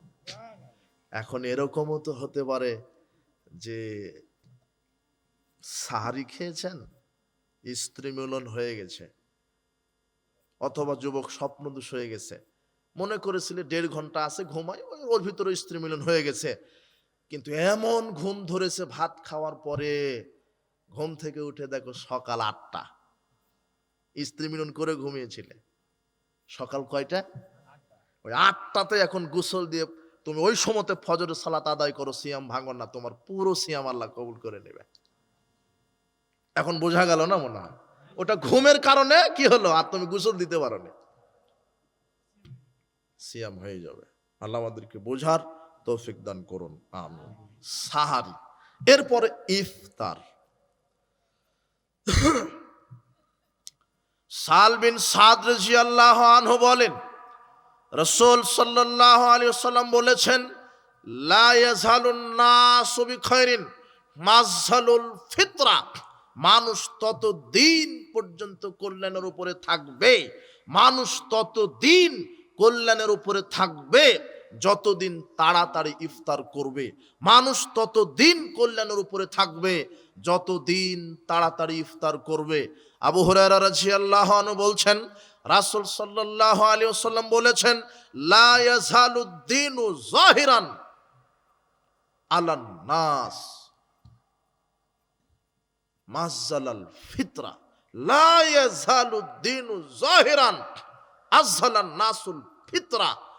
দিন ইসলাম মানুষের উপরে তত দিন বিজয়ী থাকবে, দিন ইসলাম মানুষের উপরে তত দিন বিজয়ী থাকবে যতদিন মানুষ তাড়াতাড়ি ইফতার করবে।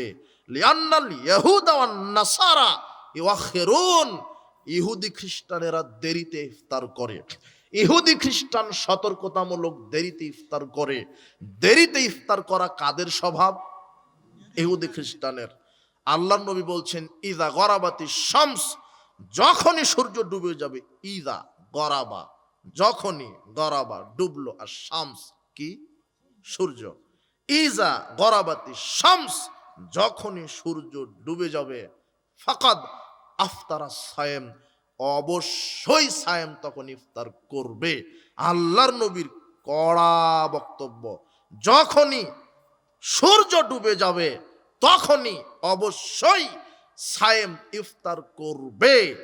কিন্তু আপনার হুজুর যে বলছে যে না, 3 মিনিট 5 মিনিট যোগ করতে হবে, সতর্কতামূলক, বলছে যে পেট কি এত বড় হয়ে গেছে, 15-16 ঘন্টা না খেয়ে থেকেছি, সূর্য ডুবলো তো কেবলই, 2 মিনিট একটু দেরি করি। এটা হলো ইহুদি খ্রিস্টানের লক্ষণ।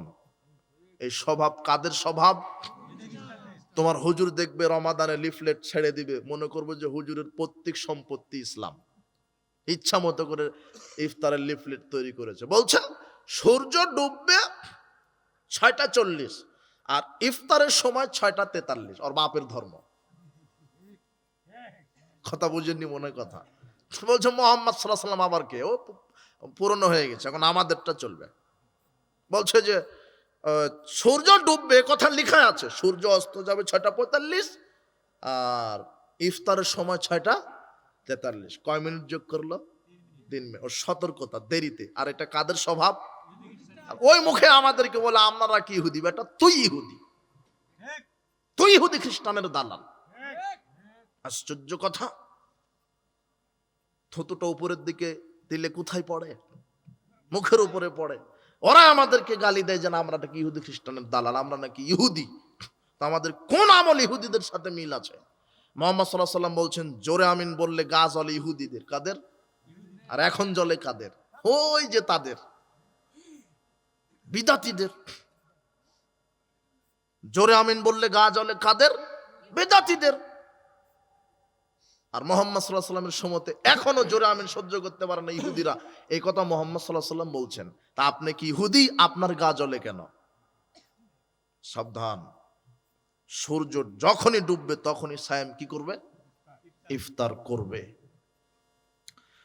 উপস্থিত বৈঠকের মুসলিম দিনী ভাই বোন, ইফতার সালমান বিন আমির রাদিয়াল্লাহু আনহু বলছেন রাসূল সাল্লাল্লাহু আলাইহি ওয়াসাল্লাম বলেছেন ইযা আফতারা আহাদুকুম ফালিফতার আলা তামরিন, যখন তোমরা কেউ ইফতার করবে খেজুর দ্বারা করো। ফাইল্লাম ইয়াজিদ, যদি খেজুর না পাও, ফাইন্নাহু ফালিফতির আলা মাইন, পানি দিয়ে করো। ফাইন্নাহু তাহুরুন, পানি হচ্ছে পবিত্র। যখন তোমরা ইফতার করবে খেজুর দ্বারা করো। খেজুর যদি না থাকে তখন কি দিয়ে? পানি দিয়ে। কেন? পানি পবিত্র। আব্দুল্লাহ ইবনে ওমর রাদিয়াল্লাহু আনহু বলছেন রাসূল সাল্লাল্লাহু আলাইহি ওয়াসাল্লাম বলেছেন কানান নবী সাল্লাল্লাহু আলাইহি ওয়াসাল্লাম ইযা আফতারা, রাসূল সাল্লাল্লাহু আলাইহি ওয়াসাল্লাম যখন ইফতার করতেন, সুম্মা ক্বাল, অতঃপর বলতেন যাহাবা জামাউ ওয়াবতাল্লাতিল উরুকু সাবাতাল আজরু ইনশাআল্লাহ। এই দোয়া বলতেন। তবে ইফতার করবেন বিসমিল্লাহ বলে। কি বলে? বিসমিল্লাহ বলার পরে শরবত পানি যা খান, খেজুর খাওয়ার পরে যখন শরীরে সতেজতা ফিরে পেলেন তখন আল্লাহর নবী এই দোয়া বলতেন জাহাবাজ জামাও, তৃষ্ণা দূর হয়ে গেল। ওয়াবতাল্লাতুল উরুকু, ক্লান্তি, শরীরের ক্লান্তি, শিরা উপশিরা সিক্ত হয়ে গেল। সাবাতাল আজরু ইনশাআল্লাহ, আল্লাহ চাহে তো জান্নাত নির্ধারিত হয়ে গেল। এই দোয়া বলতেন। ইফতারের লিফলেটে দোয়া লেখা থাকবে আল্লাহুম্মা সুমতু লাকা রিজকিকা আলাফ, কি আল্লাহুম্মা লাকা সুমতু রিজকিকা আলাফ তারতু। এই দোয়া লেখা থাকবে না? এই দোয়া ঠিক নয়। ইফতার করবেন কি বলে? বলেন বিসমিল্লাহ। তারপরে এই দোয়া যেটা রাসূল সাল্লাল্লাহু আলাইহি ওয়াসাল্লাম করতেন। যায়েদ বিন খালিদ রাদিয়াল্লাহু আনহু বলছেন রাসূল সাল্লাল্লাহু আলাইহি ওয়াসাল্লাম বলেছেন মান ফাত্তারা সায়মান ফালাউ মিসলু আজরিহি, যে ব্যক্তি কোনো সায়েমকে ইফতার করাবে ওই সায়েমের সমপরিমাণ নেকি এই ব্যক্তিকে আল্লাহ দিয়ে দিবেন। তার মানে শুধু নিজে ইফতার করবেন না, আরেকজনকে কি করাবেন? ইফতার করাবেন। 10 জনকে করালেন, 100 জনকে ইফতার করালেন, 1000 জনকে ইফতার করালেন, 1000 সায়েমের যত নেকি আপনার একাই তত নেকি। এই কথা মুহাম্মদ সাল্লাল্লাহু আলাইহি ওয়াসাল্লাম বলেন। ওদের নেকির কোনো ঘাটতি হবে না, ওদের তো নেকি আছেই, কিন্তু আপনার নেকি করা ইফতার করা। 1 গ্লাস পানি দিয়ে বলেন যে ভাই আমার পক্ষ থেকে, ও 1 গ্লাস পানি খেয়ে যদি ইফতার করে ওর যত নেকি আপনার একাই তত নেকি। মানুষকে ইফতার করাবেন। এই হলো ইফতার। রমাদান, সিয়াম, সাহারি, ইফতার। এখন কয়েক মিনিট রমাদানের বিশেষ আমল। আয়েশা রাদিয়াল্লাহু আনহা বলছেন রাসূল সাল্লাল্লাহু আলাইহি ওয়াসাল্লাম রমাদান মাস আসলেই দানের হাতটা বাতাসের মতো গতিশীল হতো। মানে তিনি রমাদানে বেশি বেশি কি করতেন? দান করতেন। তাই বলে আবার এই আকীদা নয় যে রমাদানে দান করলে নেকি বেশি, অন্য মাসে দান করলে নেকি কম। রমাদানে 1 টাকা দান করলে 70 গুণ নেকি, আর অন্য মাসে দান করলে 10 গুণ 20 গুণ নেকি, এরকম নয়। নেকি সমান, কিন্তু রমাদানে আল্লাহর পক্ষ থেকে দয়া নাজিল হবে বেশি, বরকত নাজিল হবে বেশি। কথা বুঝেছেন কি? বেশি বেশি দান করবেন। কোন মাসে? রমাদান, সাধারণ দান। যারা যাকাত বাহির করেন প্রতি রমাদানে, যাকাত তো বাহির করবেনই, যাকাত তো বাহির করবেন, ওটা আপনি বাধ্য, ফরজ। কিন্তু সাধারণ দানের জন্য হাত প্রশস্ত করবেন। খবরদার বেদাতি মসজিদ মাদ্রাসায় দান করবেন না। বেদাতি মসজিদ মাদ্রাসায় দান করা হারাম। কি বললাম? যে মসজিদ মাদ্রাসাগুলিতে বিদাত হয়, রাসূল সাল্লাল্লাহু আলাইহি সাল্লামের নীতির উল্টা আমল হয়, ওই মসজিদ মাদ্রাসাতে দান করা হারাম। আল্লাহ নবী বলছেন, ফামান আহদাসা ফিহা হাদাসান আও আওয়া মুহদিসান, যে নিজে বেদাত করলো, বেদাতিকে আশ্রয় দিল, ফাআলাইহি লানাতুল্লাহ, তার উপরে আল্লাহর পক্ষ থেকে অভিশাপ। কার পক্ষ থেকে? লা ইকবালু মিন সারফুল আদল, ওর ফরজ নফল ইবাদত আল্লাহ কবুল করবেন না। কত বড় পাপ আপনি চিন্তা করেছেন? শুধু বেদাতি কোনো প্রতিষ্ঠানে আপনি সহযোগিতা করলেন, কোনো বেদাতিকে আশ্রয় দিলেন, দেওয়ার সাথে সাথে কার অভিশাপ আপনার উপরে আসবে? আল্লাহর। ফেরেশতা কুলের, মানব মণ্ডলীর, ওর ফরজ নফল কোন ইবাদত আল্লাহ কবুল করবেন না। আমাদের প্রতিষ্ঠান আছে, দান যাকাত আমাদের প্রতিষ্ঠানে পাঠিয়ে দিবেন। সালাফি আকীদা মানবের প্রতিষ্ঠানগুলিতে দান করবেন। আল্লাহ আপনাকে দান করার তৌফিক দান করুন। উপস্থিত বৈঠকের মুসলিম দিনী ভাই বোন, রমাদানের বিশেষ একটি আমল দান করা, সাধারণ দান। রমাদানের বিশেষ একটি আমল কোরআন মাজিদ তেলাওয়াত করা। রমাদানের বিশেষ একটি আমল বেশি বেশি তাসবিহ পাঠ করা। রমাদানের বিশেষ একটি আমল বেশি বেশি জিকির করা। রমাদানের বিশেষ একটি আমল তওবা ইস্তেগফার করা। আবার ওই কথাতে ফিরে যাই, আল্লাহর নবীর কাছে জিবরাইল বলছে, রমাদান পেল, নিজের তওবা করে নিজের পাপকে ক্ষমা করিয়ে নিতে পারলো না, আল্লাহ তাকে ধ্বংস করুন। এই দোয়াটা কে করে গেছেন? জিবরাইল। আর সুপারিশ করেছেন কে? মুহাম্মদ সাল্লাল্লাহু আলাইহি ওয়াসাল্লাম। এই জন্য রমাদানে যে কোনো মূল্যে প্রস্তুতি নেবেন। অনেক কপাল পোড়া মুসলমান আছে রমাদানের প্রস্তুতি নেই। কি জানেন? রমাদানের জন্য বলে, এইবারে রমাদানের জন্য 50,000 টাকা বাজেট করেছি ভাই, প্রথম সপ্তাহে এই খাবো, দ্বিতীয় সপ্তাহে এই খাবো, পেঁয়াজু খাবো, বেগুনি খাবো, ছোলা খাবো, এই খাবো, ইলিশ মাছ খাবো, হরিণ খাবো, ওট খাবো, দুম্বা খাবো। এই বাজার তালিকা রমাদান এই করতেই শেষ করে দেয়। আছে না এরকম লোক? নিজের আমলটা সাজান, সাহারিতে এই খাবো, ইফতারে এই খাবো। কম খান, বেশি খেলে ইবাদত কম হবে। ইবাদতটা সাজান, অন্তরকে, কলব, রূহ, আত্মাটাকে সাজান। রমাদান আসার সাথে সাথেই সাজান যে মাগরিবের সালাত আদায় করেই এশার আগে 1 পারা কোরআন পড়তে হবে, এটা সাজিয়ে নেন। এশার সালাতের পরেই ঘুমালাম, অথবা তারাবি তো পড়লেন, তারাবি পড়লেন, এরপরে বলবেন আর 1 পারা কোরআন পাঠ করতে হবে। সকালে উঠেই 10 জন ফকিরকে 500 টাকা দান করতে হবে। এগুলো হচ্ছে আমলের প্রস্তুতি। কথা বুঝেননি মনে হয়? রমাদানে আমলের প্রস্তুতি নেন, পরকালের প্রস্তুতি নেন। দুনিয়ার প্রস্তুতি নিতেই আপনার রমাদানকে হারিয়ে ফেলছেন। গল্প, খেল, তামাশা, জি না। রমাদান মর্যাদাপূর্ণ মাস, রমাদানকে মূল্যায়ন করতে হবে। আল্লাহ তুমি কবুল করো, আমিন। রমাদানের বিশেষ আমল দান করা, রমাদানের বিশেষ আমল কোরআন তেলাওয়াত করা, তাসবিহ তাহলিল করা, জিকির করা, কোরআন মাজিদ তেলাওয়াত করা।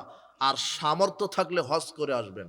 আল্লাহর নবী বলছেন, কেউ যদি রমাদানে উমরা করে তাহলে সে যেন আমার সাথে হজ করলো।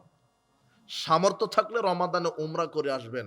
আল্লাহর নবী বলছেন, কেউ যদি রমাদানে উমরা করে সে যেন আমার সাথে হজ করে আসলো।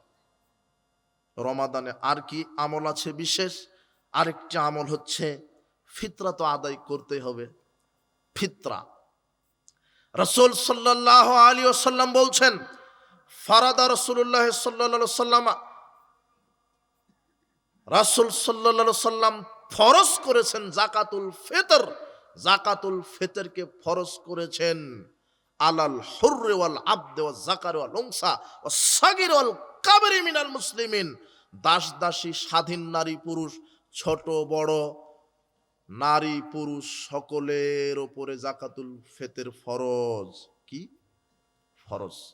আবু সাঈদ খুদরি রাদিয়াল্লাহু আনহু বলছেন, রাসূল সাল্লাল্লাহু আলাইহি ওয়াসাল্লাম বলেছেন, আবু সাঈদ খুদরি রাদিয়াল্লাহু আনহু বলছেন, কুন্না নুখরিজু যাকাতাল ফিতর, আমরা রাসূল সাল্লাল্লাহু আলাইহি ওয়াসাল্লামের যুগে যাকাতুল ফিতর আদায় করতাম সাম মিন তাআম, একসা খাদ্য দিয়ে। কি দিয়ে? একসা খাদ্য। সাম মিন তামরিন আও সাম মিন আকিতিন আও সাম মিন শাইরিন আও সাম মিন জাবিবিন, একসা খেজুর, একসা কিশমিশ, একসা পনির, এগুলি দিয়ে, একসা জব, এগুলি দিয়ে আমরা রাসূল সাল্লাল্লাহু আলাইহি ওয়াসাল্লামের যুগে খাদ্য দ্রব্য দ্বারা যাকাতুল ফিতর দিতাম। আর এখন তোমার হুজুর বলছে যে না, টাকা দিয়ে দিলেও হবে। সারা বাংলাদেশের সব মানুষ যদি টাকা দিয়ে ফিতরা দেয়, ফিতরা হবে না। ফিতরা কি দিয়ে দিতে হবে? খাদ্য। অনেক কানা হুজুর বলছে যে ওই সময় তো টাকা ছিল না, তাই বলেছে খাদ্য। বেকুব, তোমার এই পচা টাকার চেয়ে দামি টাকা ছিল, স্বর্ণের টাকা ছিল। মুহাম্মদ সাল্লাল্লাহু আলাইহি ওয়াসাল্লাম বলতে পারতেন যে টাকা দিয়ে ফিতরা দাও, তিনি বলেননি কিয়ামত পর্যন্ত টাকা দিয়ে ফিতরা দিলে হবে না, হুজুর যত বড়ই হোক। কথা বুঝেননি মনে হয়। আল্লাহর নবী বলছেন কি দিয়ে ফিতরা দাও? খাদ্য দিয়ে। খাদ্য দিয়েই দিতে হবে, একসা খাদ্য। চাউল খাচ্ছেন, একসা চাউল, 2.5-3 কেজি চাউল, একসা সমান 3 কেজি দেন। আপনার খাদ্য যদি খেজুর হয়, খেজুর দেন, গম হয়, গম দেন। যা আপনার খাদ্য জাতীয় খাবার সেটা দিবেন। যা যেই দেশে যেই খাদ্য বৈধ খাদ্য, ওই খাদ্য দিয়ে তাকে কি দিতে হবে? ফিতরা দিতে হবে। এটা রাসূল সাল্লাল্লাহু আলাইহি ওয়াসাল্লামের আদেশ। আমি মুহাম্মদ সাল্লাল্লাহু আলাইহি ওয়াসাল্লাম যাকাতুল ফিতর ফরজ করেছি, একসা খাদ্য ফিতর, যাকাতুল ফিতর আদায় করবেন। এরপর সিয়াম, রমাদান সম্পর্কে আর কয়েকটি কথা হলো যে সিয়াম 5 শ্রেণীর মানুষের উপর থেকে আপাতত আল্লাহ উঠিয়ে নিয়েছেন। কয় শ্রেণী? আপাতত। সিয়ামের বিকল্প রেখেছেন। সালাতের কোনো কি নেই, বিকল্প নেই। হজেরও বিকল্প আছে। অসুস্থ একেবারে যেতে পারছেন না, আপনার ছেলেকে বলেন, আপনার ছেলে আপনার নিয়তে যদি হজ করে, আপনার হজ কবুল হয়ে যাবে। হজের কি আছে? বিকল্প। সালাতের কি আছে? বিকল্প। সিয়ামের কি নাই? বিকল্প নাই। সিয়ামের বিকল্প আছে, সালাতের কি নাই? বিকল্প নাই। হজের বিকল্প আছে, সালাতের কোনো কি নাই? বিকল্প নাই। আপনি যতই অসুস্থ হন, সালাত আদায় করতে হবেই।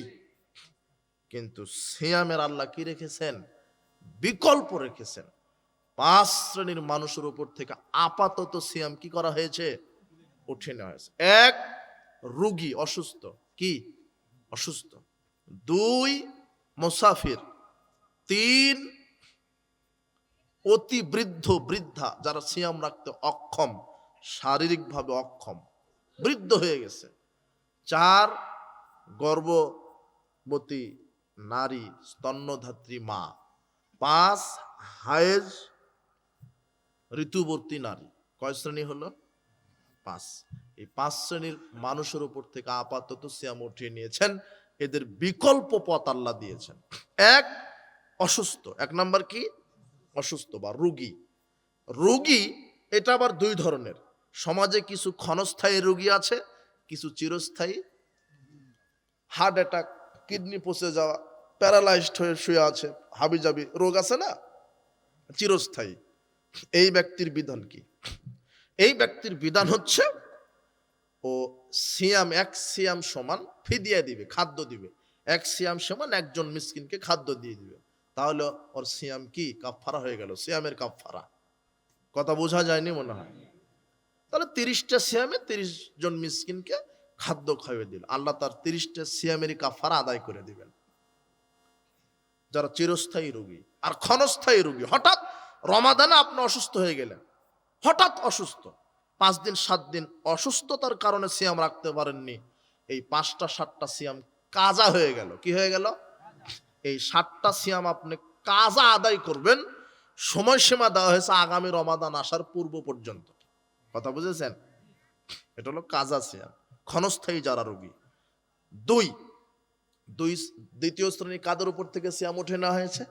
মুসাফির। মুসাফির মানে যারা সফর করে, সফরে আছেন, ব্যবসার কাজে বা চাকরির কাজে, কোনো ক্ষেত খামার, অফিস আদালতের কাজে বা কোনো কাজে সফরে বের হয়েছেন, দিনের কাজে সফরে বের হয়েছেন, রমাদানে 5 দিন 7 দিন 10 দিন সফরে ছিলেন। সফর অবস্থায় সিয়াম রাখতে পারবেন যদি পরিবেশ অনুকূলে থাকে।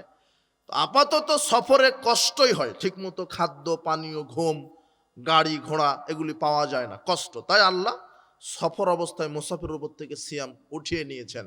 যেই কয়টা সফরের কারণে সিয়াম রাখতে পারেননি, ওই কয়টা সিয়াম কাজা হয়ে গেল।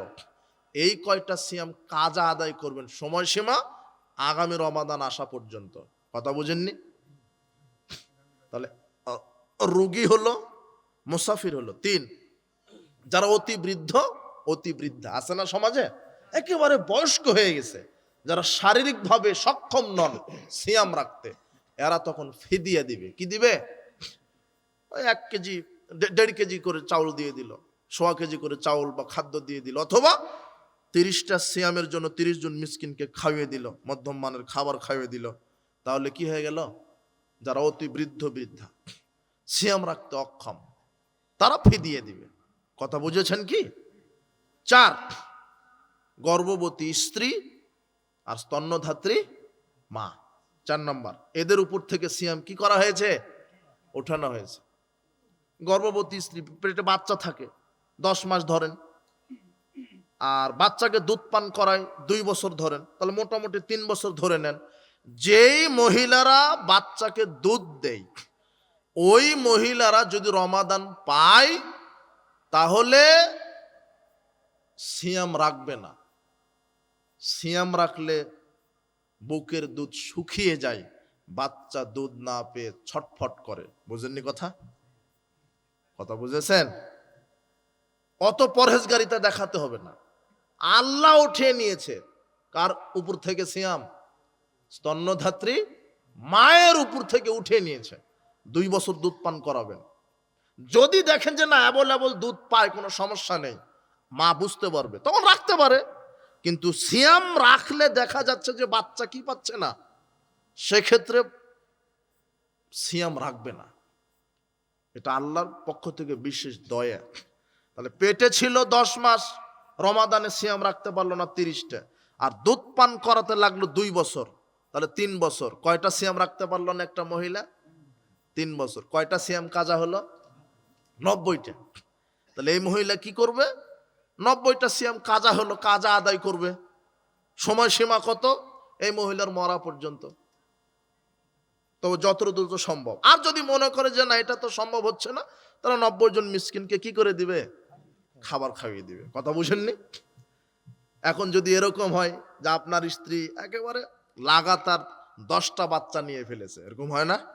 10 ছেলের 12 ছেলের মা নাই, আরে 5টাই ধরেন, এক লাগাতার নিয়ে ফেলেছে, তাহলে 3 5 15 বছর। কত? 15 বছর সিয়াম রাখতে পারেনি। কয়টা? যেই কয়টা রাখতে পারেনি ওই কয়টা মিসকিনকে খাদ্য খায়, একদিনে খাবার খাইয়ে দিবে। আল্লাহ 15 বছরের সিয়াম আল্লাহ কবুল করে নেবেন। কথা বুঝেননি কথা? বাস, এখানে আর কাজা আদায় করার সুযোগ নাই, কেন অনেক সিয়াম হয়ে গেছে। এখন কি করবে? খাদ্য দিবে। যদি একটা বাচ্চা নিতে যেই কটা সিয়াম কাজা হয়েছে সেটা কাজা আদায় করতে পারে, তবে ফিদিয়ে দিতে পারে। 5, হায়েস ঋতুবতী মহিলা, রমাদানে সিয়াম রাখতে রাখতে ঋতু শুরু হয়েছে, হায়েস শুরু হয়েছে, যে 5 দিন 7 দিন ঋতু দেখার কারণে, ঋতুবতী হওয়ার কারণে সিয়াম, ওই কয়টা সিয়াম কাজা আদায় করবে, সময়সীমা এই মহিলার আগামী রমাদান পর্যন্ত। কথা বুঝেছেন কি? সিয়াম ভঙ্গের কারণ 1, ইচ্ছাকৃতভাবে বমন করলে সিয়াম ভেঙে যায়, অনিচ্ছাকৃতভাবে বমন হলে সিয়াম ভাঙে না। ইচ্ছাকৃতভাবে বমন করলে সিয়াম কি হয়ে যায়? ভেঙে যায়। অনিচ্ছাকৃতভাবে ভ্রমণ করলে সিয়াম ভাঙে না। 2, ইচ্ছাকৃতভাবে কিছু খেলে বা পান করলে সিয়াম ভেঙে যায়, ভুল করে অনিচ্ছাকৃতভাবে কিছু খেলে পান করলে সিয়াম ভাঙে না। 2-1 দিন এরকম হতে পারে যে সকালে উঠে 1 প্লেট ভাত খেয়ে নিলেন, খাওয়ার পরে মনে হলো আমি তো সিয়াম ছিলাম, আল্লাহ বলছেন যে ব্যক্তি ভুলে খেলো, আল্লাহ তাকে খাওয়ালো, পান করলো, ওই অবস্থায় সিয়াম রেখে দেন, আল্লাহ পুরো সিয়াম কবুল করে নেবে। ভুলে খেলে পান করলে সিয়ামের কোনো ক্ষতি হয় না, আলোচনা শেষে। আর ইচ্ছাকৃতভাবে খেলে পান করলে সিয়াম কি হয়? ভেঙে যায়। 3, খাওয়া বা পান করার অন্তর্ভুক্ত বিষয়। কেমন? খাওয়া বা পান করার অন্তর্ভুক্ত বিষয় মানে আপনি এমন অসুস্থ যে আপনাকে স্যালাইন নিতে হচ্ছে, যেটা খাদ্যের কাজ করে, বা এমন অসুস্থ আপনার ইনজেকশন নিতে হচ্ছে, যেটা খাদ্যের কাজ করে, আপনার রক্ত শরীরে নিতে হচ্ছে, এগুলো হচ্ছে খাওয়া বা অন্তর্ভুক্তর বিষয়। রক্ত যদি শরীরে নেন তাহলে সিয়াম কি হয়ে যাবে? রক্ত কাউকে দিলে সিয়াম ভাঙে না, রক্ত শরীরে নিলে সিয়াম ভেঙে যায়। কোনো টিকা নিলেন বা রোগের প্রতিষেধক হিসেবে ইনজেকশন নিলেন, রোগের প্রতিষেধক হিসেবে যদি ইনজেকশন নেন তাহলে সিয়াম ভাঙবে না। অনেকে ইনহেলার ব্যবহার করে, অনেকে নাকে বা চোখে ড্রপ ব্যবহার করে, এগুলোতে সিয়ামের কোনো কি হয় না? ক্ষতি হয় না। কথা বুঝেননি? 4, স্ত্রী মিলন করলে সিয়াম ভেঙে যায়। কেউ যদি সিয়াম অবস্থায় স্ত্রী মিলন করে তাহলে ওই পুরুষকে কাফারা আদায় করতে হবে 60টা সিয়াম। কয়টা? 60। এক লাগাতার 60। 10টা করার পরে একটা রাখেননি, আবার প্রথম থেকে শুরু। কথা বুঝেননি? কথা যদি নাই রাখতে পারেন 60 জন মিসকিনকে একদিনে কি করে দিবেন? খাইয়ে দিবেন, হয়ে গেল। না হলে 60টা সিয়াম রাখেন।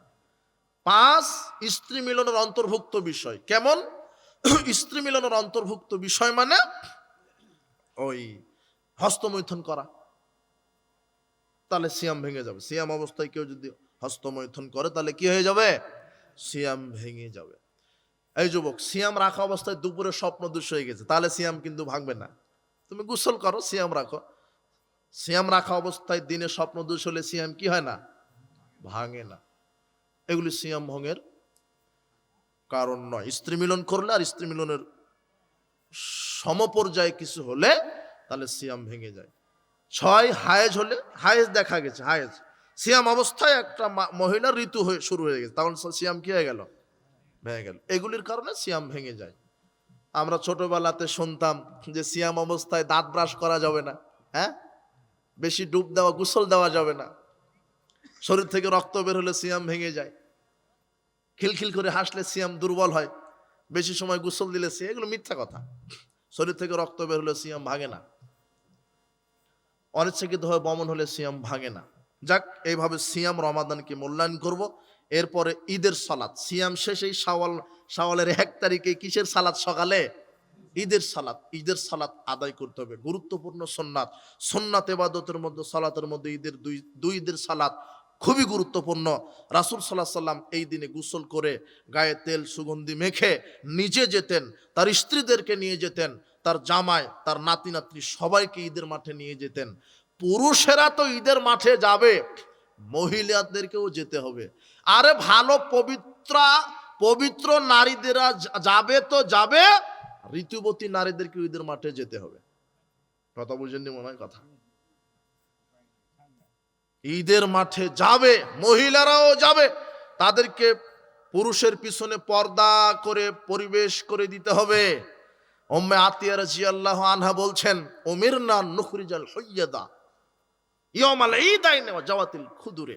রাসূল সাল্লাল্লাহু আলাইহি ওয়াসাল্লাম আমাদেরকে নির্দেশ দিয়েছেন, নির্দেশ করেছেন আমরা যেন 2 ঈদে যারা পর্দানশীল নারী এবং যারা ঋতুবতী তারাও ঈদের মাঠে যাবে।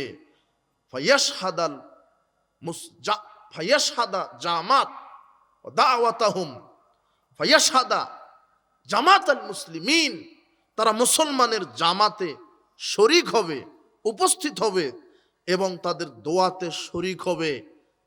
ইয়াতাজিলুল হুইয়াদা মুসাল্লাহুন্না, তারা ঋতুবতী যারা, তারা এক সাইডে সরে দাঁড়াবে, তারা সালাত আদায় করতে পারবে না, কিন্তু বক্তৃতায় আর ইমাম সাহেব যে মুখ দিয়ে দোয়া করবে সেই দোয়াতে শরীক হবে। কথা বোঝা গেল না মনে হয়?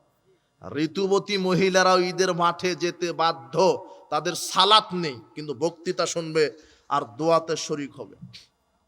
এটা বুখারীর হাদিস। তোমার হুজুর নাকি হাদিসই পায় না ঈদের মাঠে নারীদেরকে নিয়ে যেতে। তোমার হুজুর এত, কি বলবো তোমার হুজুরকে, ও বলছে যে ঈদের মাঠে নারীকে নিয়ে যাওয়া ফিতনা। ভোটের ক্যানভাস করতে ফিতনা হয় না? তোমার হুজুর যে ভোটের ক্যানভাস করছে, তোমার অমুক মার্কা নিয়ে আন্দোলন করছে, এতে ফেতনা হয় না? তোমার হুজুর জাতির সাথে প্রতারণা দিচ্ছে, চিটারি করছে, আল্লাহ তোমার হুজুরকে হেদায়েত দান করুন। মুহাম্মদ সাল্লাল্লাহু আলাইহি ওয়াসাল্লাম বলছেন, ভালো নারীরা তো যাবে যাবে, ঋতুবতী নারীকে ঈদের মাঠে যেতে হবে। হাদিস বুখারীর। তোমার হুজুর যদি হাদিস খুঁজে না পায়, অন্তত একটা হাদিসের নম্বর বলে গেলাম, 351 নম্বর হাদিস সহিহ বুখারীর। তুমি পড়বে, তোমার হুজুরকে পড়াবে, তোমার জাতিকে পড়তে বলবে, তোমার জাতি যেন হাদিস বুঝে আমল করার তৌফিক দান করুন আল্লাহ। কথা বুঝুনি? ঈদের মাঠে তো যাবে। কোন নারী যদি 5 ওয়াক্ত সালাত মসজিদে পড়তে চায়, বাধা দেওয়া যাবে না। আল্লাহর নবী বলছেন, ইজাস্তাহজানাত ইমরাতু আহাদিকুম, যদি তোমাদের স্ত্রী তোমাদের কাছে 5 ওয়াক্ত সালাত মসজিদে গিয়ে পড়তে চাই, ফালা ইয়ামনাহা, তাহলে বাধা দিও না। কি দিও না? বাধা। এজন্য মহিলাদের জন্য পর্দার সহিত, যেখানে ফিতনা না থাকে, পর্দার সহিত তাদেরও মসজিদে সালাতের ব্যবস্থা করে দিবেন। তারা যদি মসজিদে গিয়ে সালাত আদায় করতে চায়, বাধা দেওয়া যাবে না। ঈদের সালাত আপনি পড়বেন, ঈদের দিনে তাকবীর পাঠ করবেন। যেই পথে যাবেন, আসার সময়তে অন্য পথে আসবেন, এটাও সুন্নাত। ঈদুল ফিতরের দিন রাসূল সাল্লাল্লাহু আলাইহি ওয়াসাল্লাম কিছু না খেয়ে ঈদের মাঠে যেতেন না, আর ঈদুল আজহার দিন কিছু খেতেন না। সালাত আদায় করে, কুরবানি করে ওই গোশত না খাওয়া পর্যন্ত কিছু খেতেন না, এটাও সুন্নাত। এই জন্য সুন্দর পোশাক পরবেন, পরিবারকে সাথে নিয়ে যাবেন, ঈদের সালাতে শরীক হবেন, গুরুত্বপূর্ণ সুন্নাত। আল্লাহ সুবহানাহু ওয়া তাআলা আমাদের রমাদান, আমাদের ঈদায়েন, আমাদের আমল, আর ঈদের দিনে কোলাকুলি চলবে না, ঈদের দিনে কোলাকুলি চলবে না। সাহাবীরা বলতেন, তাকাব্বালাল্লাহু মিন্না ওয়া মিনকুম, আল্লাহুম্মা তাকাব্বালাল্লাহু মিন্না ওয়া মিনকুম। এইভাবে তারা তাদের পরস্পরকে স্বাগতম জানাতেন।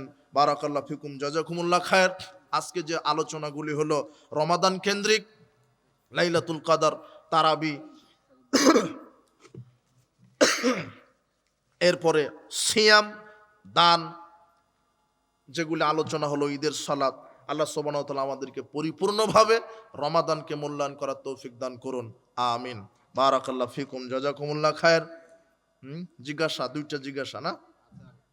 স্ত্রী সহবাসের পর ওযু করে প্রয়োজনে মসজিদে প্রবেশ করা যাবে কি সালাত ছাড়া অন্য যে কোনো কাজের জন্য?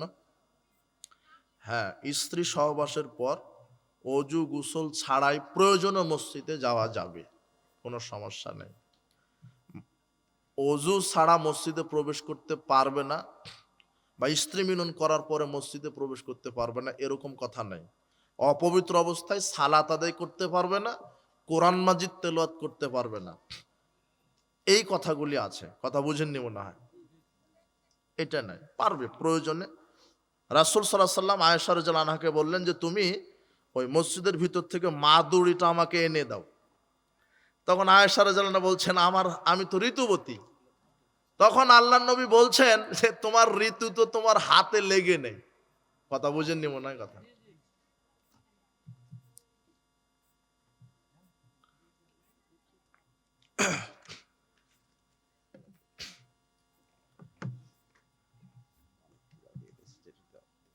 ইয়াজাল জালালি ওয়াল ইকরাম, এটি আল্লাহর নাম। ও প্রশ্ন, জালাল নাম ধরে ডাকা যাবে কিনা? জালাল না, জলিল হবে নাম, জালাল নয়। আব্দুল জলিল আর ইয়াজাল জালালি ওয়াল ইকরাম, এটা পুরোটাই একটা আল্লাহর নাম, শুধু জালাল কেন হবে? কথা বুঝেছেন? জলিল, আব্দুল জলিল। জুমার দিন আজান চলাকালীন সময় মসজিদের প্রবেশ করলাম।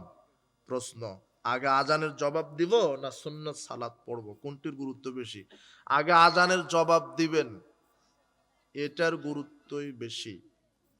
আজান হবে, আজানের জবাব দেওয়া ওয়াজিব। রাসূল বলছেন, তুমি যেটা আজান শুনবা আজানের জবাব দাও, এরপর আমার উপরে দরুদ পড়ো আর উসিলা চাও, আমার জন্য একটা উত্তম স্থান চাও, তাহলে তোমাকে সুপারিশ করা আমার জন্য ওয়াজিব হয়ে যাবে। তাহলে আগে আজানের জবাব দিবেন, এটার গুরুত্ব। এরপরে সুন্নাত পড়ে তারপরে বসবেন।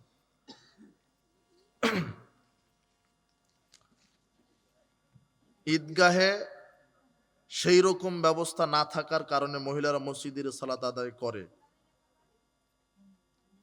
যদি ব্যবস্থা একদম নাই থাকে, তাহলে মসজিদে করতে পারবে, সমস্যা নেই, তবে জরুরি কাজে ব্যবস্থা করবেন, ঈদের মাঠ বড় করবেন যাতে পিছনে পর্দার সাথে মহিলারা সালাত আদায় করতে পারে, প্রয়োজনে করতে পারে। আসসালামু আলাইকুম। ওয়ালাইকুম আসসালাম। টিস্যু দিয়ে কি কুলুপ করা যাবে? পানি না থাকলে কুলুপ করেন, পানির বিকল্প ঢেল টিস্যু। পানি থাকা অবস্থায় টিস্যু চলবে না। কথা বুঝেননি মনে হয় কথা। পানি না থাকলে টিস্যু, কিন্তু পানি আছে তারপরেও টিস্যু, আর পরে আবার পানি, তারপর আবার টিস্যু নিয়ে 40 কদম নাচানাচি। আপনি কি পেটে বাচ্চা আছে নাকি? ওটা তো নোংরামি কথা। একটু কাশাকাশি দিচ্ছেন, নাচানাচি করছেন, এত বেহায়াত ইসলাম নয়। পানির বিকল্প টিস্যু, ঢিল, কুলুপ, মনে থাকবে না? আর পানি থাকলে আর কোনো কিছু নেই। হ্যাঁ, জুমার দিন আজান চলা অবস্থায় দাঁড়িয়ে থেকে আজানের জবাব, ওটা তো হলো ভুলে বেতের সালাতে 1 রাকাতের জায়গায় 2 হয়ে গেছে, এখন করণীয় কি? আমি কি 2 সেজদা দিয়ে দিব না 3 রাকাত পূরণ করব? ও, 2 রাকাত হয়ে গেছে। 2 রাকাতে যদি বৈঠক অবস্থায় স্মরণ হয় তাহলে 2 রাকাত পড়ে সালাম ফিরিয়ে দিবেন। 2 রাকাত পড়ে সালাম ফিরিয়ে পরে আবার 1 রাকাত পড়বেন, পড়ে আবার সালাম, তাহলে 3 রাকাতে হয়ে গেল। কথা বুঝেননি? ওই পদ্ধতিও আছে।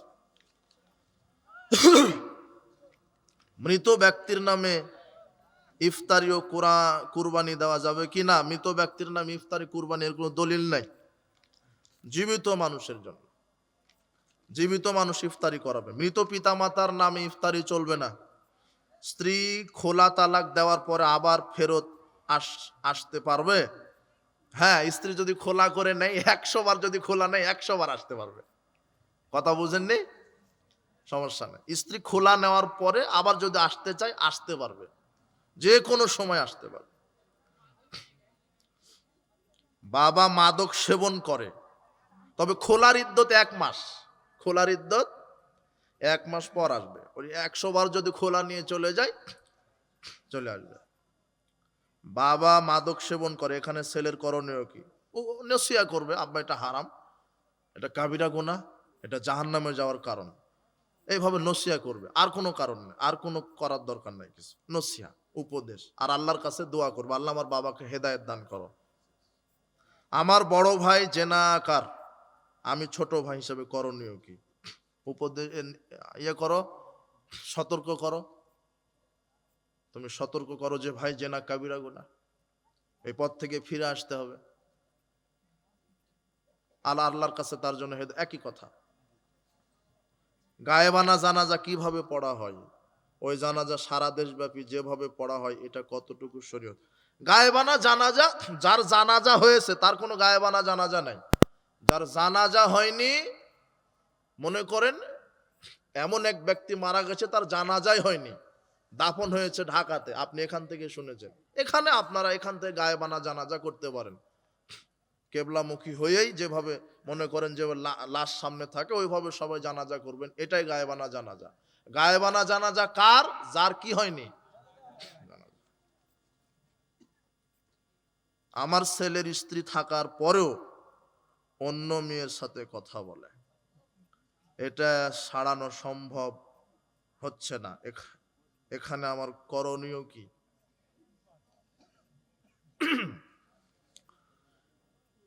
বর্তমানে এটা একটা অভিশাপ, পরকিয়া, জেনা ব্যভিচার, আর যে মোবাইলের যে ছড়াছড়ি।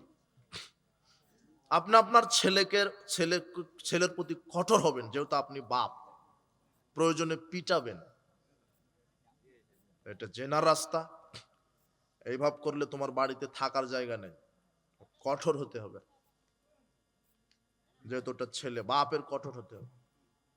শাশুড়ি বউয়ের সাথে অনেক খারাপ আচরণ করে, এই ব্যাপারে কিছু বলেন। বউ শাশুড়ি গন্ডল লাগবে, আমি কি সমাধান করবা? ওটা তো তোমাদেরই করা লাগবে। আল্লাহ, হ্যাঁ হ্যাঁ, নাই, ওদের ফেতরা নাই।